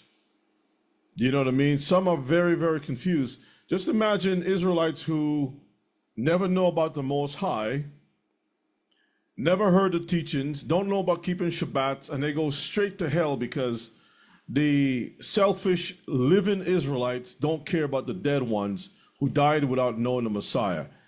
The living has an opportunity because they can read and hear YouTube videos, and those who never was able to read, they're lost forever. They're going to go straight to hell. So in other words, there's no teaching in the kingdom, right? And that there's only one kingdom, that's the Father.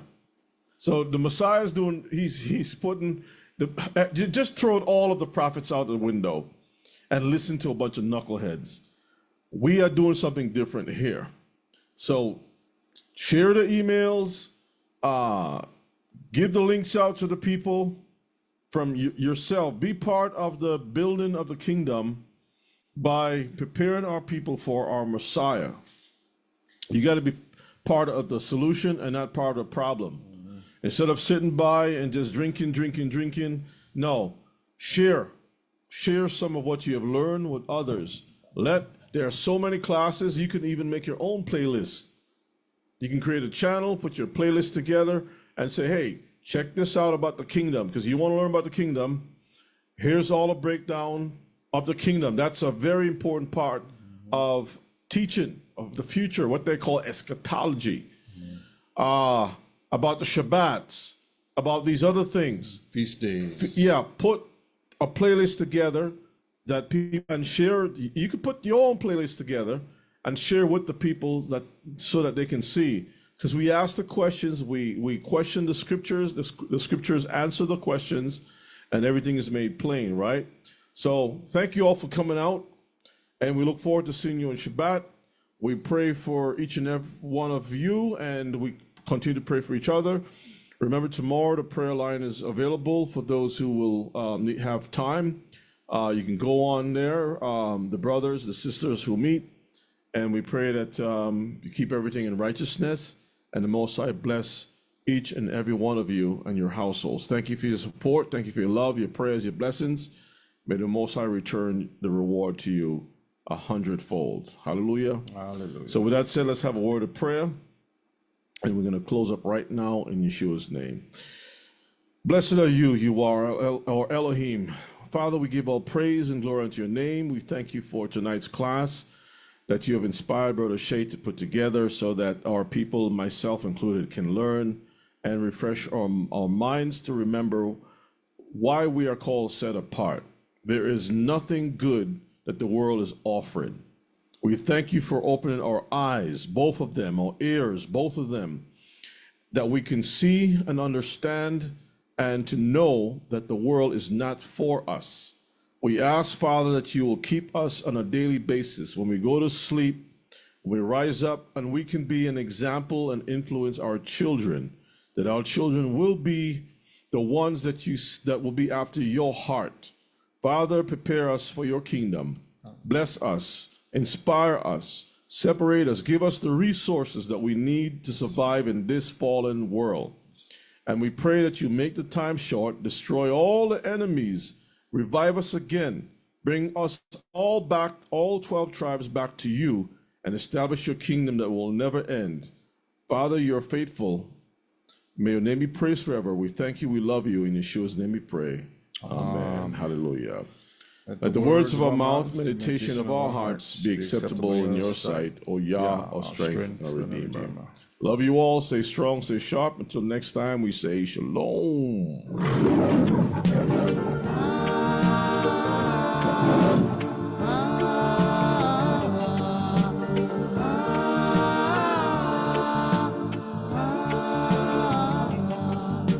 Tsunami and left sickness, danger valley. Quick to transgress, playing with fire continually. The retinal scans as time advance, so that's technology.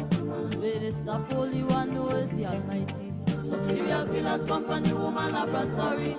Eugenics project, side effect, torment the baby. Medicinal bag of chips, we feed the greedy dummy. Marionettes of the money power hungry.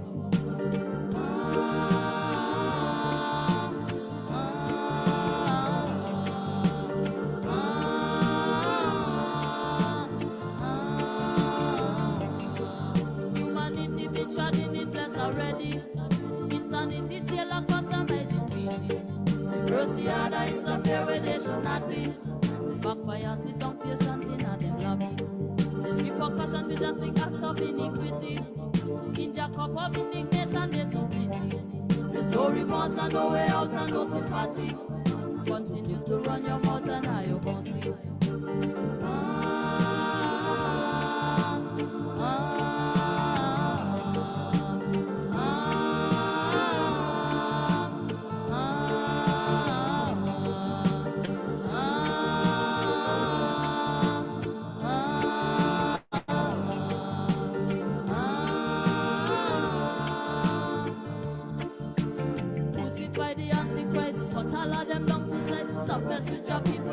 Safety-wise, money-wise, you itching to be destructive. Never have nothing good to give. Blatant with your negative. Pull away, pull forward, wickedly inquisitive. everything. My life is your prerogative. Don't need to be instructive. Don't try to tell me how to live. Their vision is so distorted. Their mission was interrupted. Curtain coming down on them. You don't get your moment of fame.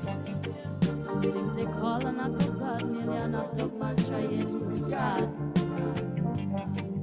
Set up that anti-life of illusion and invited the whole world to them yard. Subliminal messages intruding so rude when invading the thoughts. Them one go silent